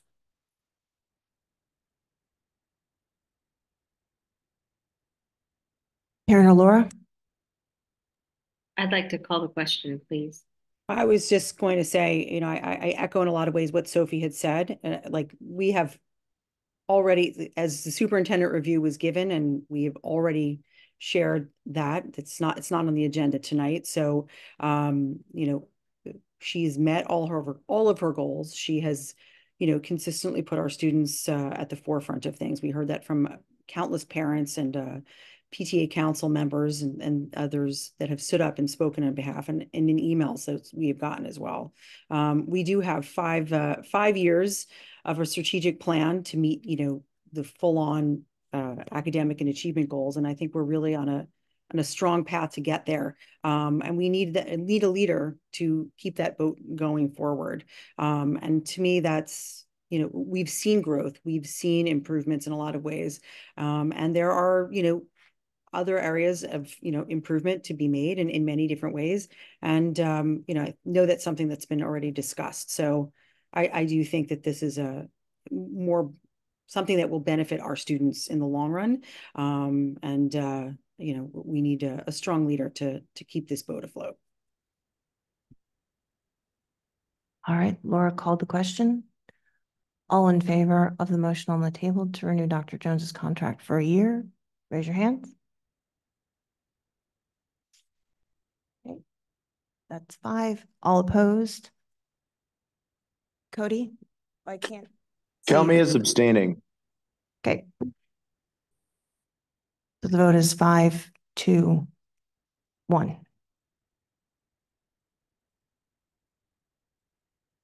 All right. Next one on the list is the board goals. Dr. Mercanti Anthony.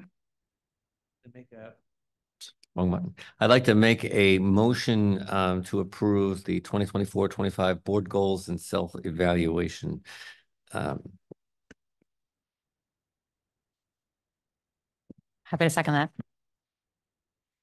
Okay, so before us this evening, a final action item is a draft. I do expect there's going to be some changes here to the draft in front of us, but a draft of the board goals for 24-25. So if you recall our last meeting, for the benefit of the public, we met 2 weeks ago for our board retreat, and we collected some ideas around board goals for the following academic year.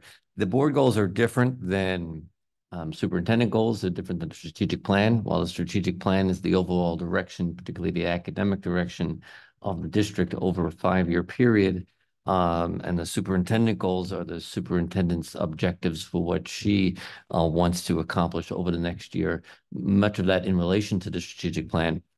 The board goals are specific to our actions as a board itself, the 8 members of the board, and what we as a board want to accomplish in the areas of our job description. As you can see here, there are 5. So we developed this format for board goals a couple of years ago. Since the retreat, we then, as promised, collected all the comments from the board retreat. We tried to make this draft of the board goals. Karen Hirsch and I had several conversations earlier this week and tried to massage the language, and we got some comments from others. So this current document, this current draft represents the thinking of various board members as far as input into what we as a board want to accomplish. But there's probably a little too much here, in all honesty, which is why we need to my suggestion would be we talk about it a little bit before voting on it. I don't know, you know, when we have too many priorities, nothing is a priority. So in that word, we might have more priorities than necessary, but I think it makes sense to open it up to discussion and see where we fall.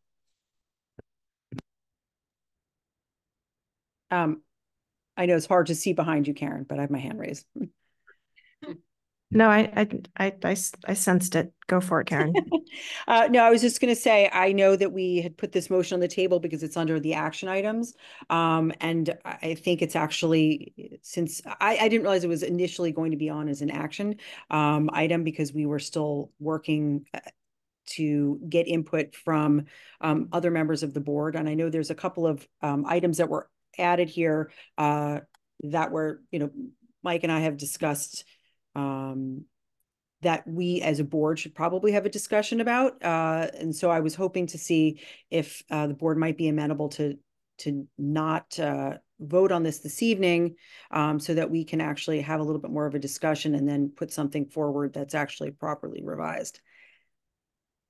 And I can point out, for instance, under student learning and achievement, it says, evaluate staffing at all grade levels to evaluate the relationship between staffing models and student achievement and the relationship between class size and achievement. We can direct Dr. Jones to do that, but that's not something that's our purview per se, is staffing models per se in that regards. But I think it's something that we can, class size and achievement. Again, not every student is not every tush in a seat is a 1. Some students require more than others. So it's not always just about class size. I use that as an example. Or under student support and health and safety, conducting a review of school foods and its impact on student health and wellness. We've had countless reviews over the years, but if we adjust that to regard, reviewing school food and our participation in the National School Lunch Program to ensure we're meeting the needs of all of our students, I think that's something that's more in our purview in that regards. So I just think there's some massaging that needs to be done. Yeah, I mean, in the spirit, it's this being our last business meeting, I guess I was hopeful that we could do that massaging over the next 10 minutes and call it a day. Yeah. Okay. I know both of those, I don't necessarily disagree with your sentiment. I know I don't want to put you on the spot, Ms. Colvin, but I know both of you suggested both of those bullets. So I don't know, maybe we want to go one at a time here. So in student learning and achievement, we've got 3 bullets. One is to conduct a review and evaluate the impact of changes made to the special education program has had, particularly given the light, through the lens of PCG and SEAC and all the other different feedback that we've gotten. The second one is to evaluate board presentations according to the metrics within the strategic plan. That was the same bullet we had from last year. And then the third one was your suggestion: evaluate the staffing at all grade levels to evaluate the relationship between staffing models and student achievement, investigate the relationship between class size and achievement. I don't know if you want to talk about that. Yeah, I'm happy to talk about it. I think, the reason why I raised that is one of the reasons, actually. It's too bad that Omar and Caleb are no longer here, but that was something that they raised at almost every meeting that I think we had this year. Their concerns about cuts to staff at the high school and what that would mean for class size.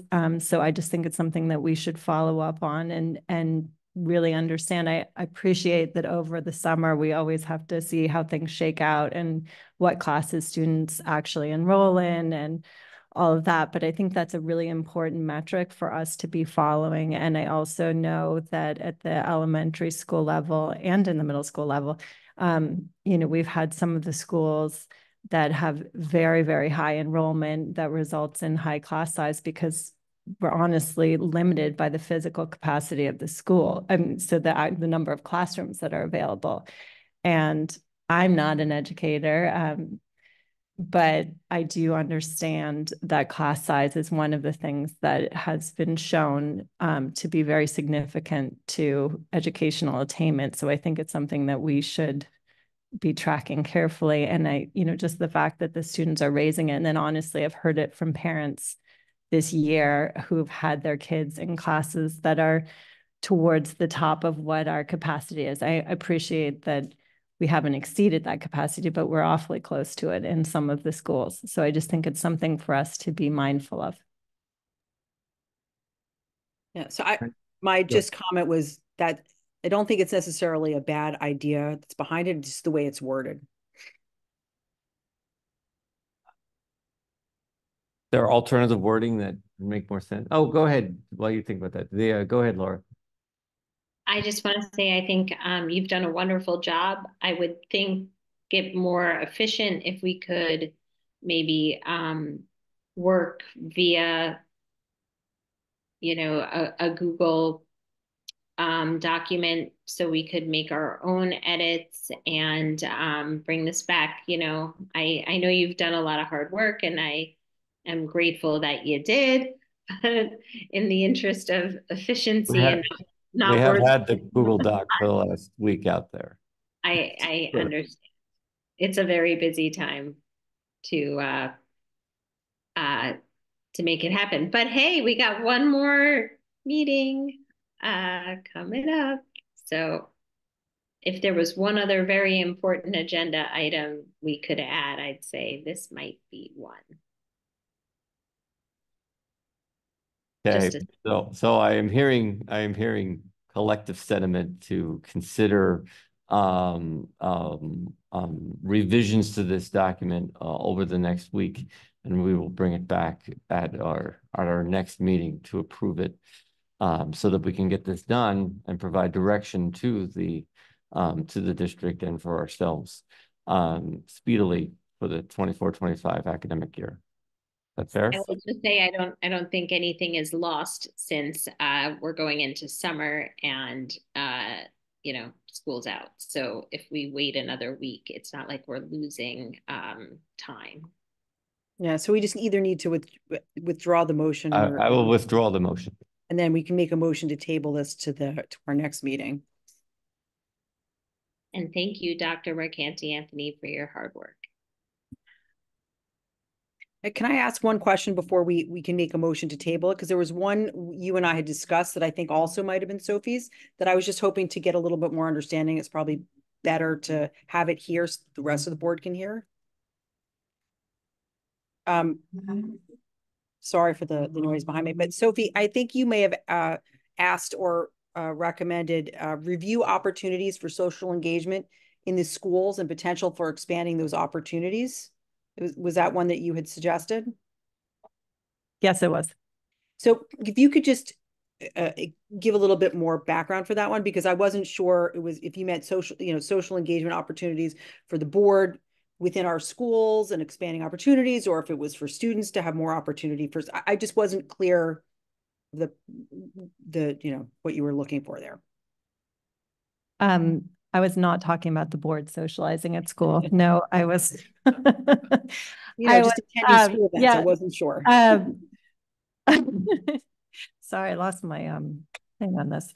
What I was referring to partly was in reference to the change to the schedule now that we won't have FlexBlock, and some of the students came and spoke to us at the Board of Education meetings with concern about whether or not, what would happen to the clubs that had been meeting during that time period. So part of the reason I raised that is I just think it's something that we should be following and making sure that students have plenty of opportunity for engagement, whether it's through clubs or sports or extracurriculars, because as we've also heard throughout the year, there is a big mental health crisis in our schools.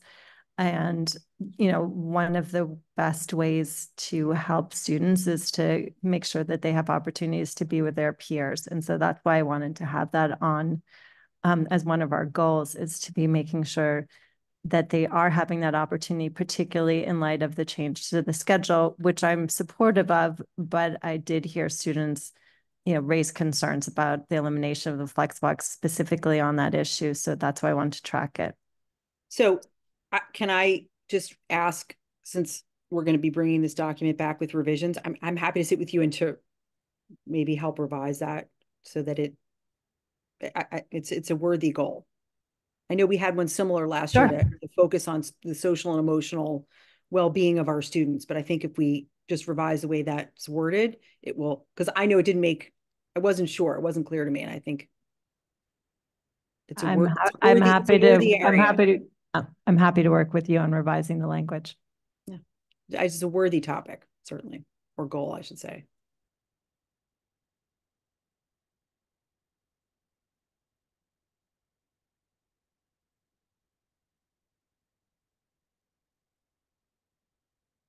So, Mike, I know you withdrew your motion to approval. Do we need to make, I can make a motion to table this for till our next meeting? That motion isn't necessary. Okay. You just don't act on it and you can move on. Perfect. Thank you. Great. Well, that concludes our action items and we need to go to agenda planning. And so the next all right. So the next agenda planning event is Ms. Costin, would you like to take over? Because I think you're one of the principal reasons we need to do something next week. Yes, I'll take full responsibility. I'm just switching screens away from you so I can oh gosh, my battery is running very low. Okay, so I'll make this quick. June 20th, we typically hold Thursdays. Our professionals believe we need about 30 minutes to authorize the building committee's final plans and the professional cost estimate. I'm reading from a document that our professionals sent, so that we can move to early procurement of items that I believe have a long lead time, and we want them to be ready for when we need them. So that is the need for the first motion. It is a requirement of the state to have the board approve that. And then in July, we will need again another 30-minute meeting so that we can authorize, let's see, phase 2, although they did not really give us a lot of information on what phase 2 would imply. So I wish I had more clarity on that, but maybe once we get some clarity on what phase 2 means, I can provide that to you in writing, but I've sent you the document that I have, which includes a document from the Department of Administrative Services in Hartford, the Office of School Grants, Office of School Construction Grants and Review. So I've sent you what was sent to me, and hopefully that provides some clarity, but it doesn't seem to be that it will be a very long meeting. It's just an authorization from the board that we approve the plans and that we can move to early procurement on the 20th. So I'll get more clarity on the second meeting that would be required in July, but neither appear to be long, and our professionals have time in between to give us more clarity on exactly what phase 2 and or 3 would be in July. But at least for the first meeting, it seems it's really just for early procurement of mechanical and electrical equipment. Tony, did you have something to add? I just want to add that I did send the language to Mike Antonaccio today, so he's setting up the agenda with the appropriate language, because we would, as we always do, we post on Friday if we are in fact going to be meeting next Thursday. So we'll try to get that online tomorrow. What I do need to understand better, if we're posting virtual only, which is what they advised, unless the board is wanting it differently, and what is the time of the meeting, and it is expected to be about just 30 minutes. Now we have a second agenda item, so probably it'll be an hour now. Oh, yeah, that's budget.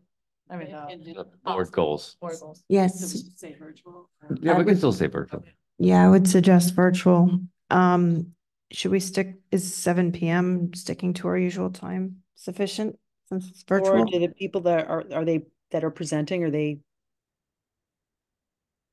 Virtual is the plan. But is it 7 o'clock? You think they can do that? Yes. Okay, so let's set it for June 20th at 7 p.m. virtual meeting. We'll have two things on the agenda, which will include the CMS and also the board goals. I think if we're comfortable with this, I'd probably like to just go ahead and set the July 18th meeting. Also, I think virtual, unless Laura tells me otherwise, at 7 p.m., just to have that calendared. I think virtual is easiest for all of us over the summer, particularly since this is a late edition. So thank you to all my colleagues, and I appreciate it. Great. All right, anything else? All right. Would someone like to make a motion? I'll happily make a motion to adjourn so I can go watch the Panthers game. I will second that motion. All in favor? I'm going to go Cody hung up, so that's 7-0. Thank you, everyone.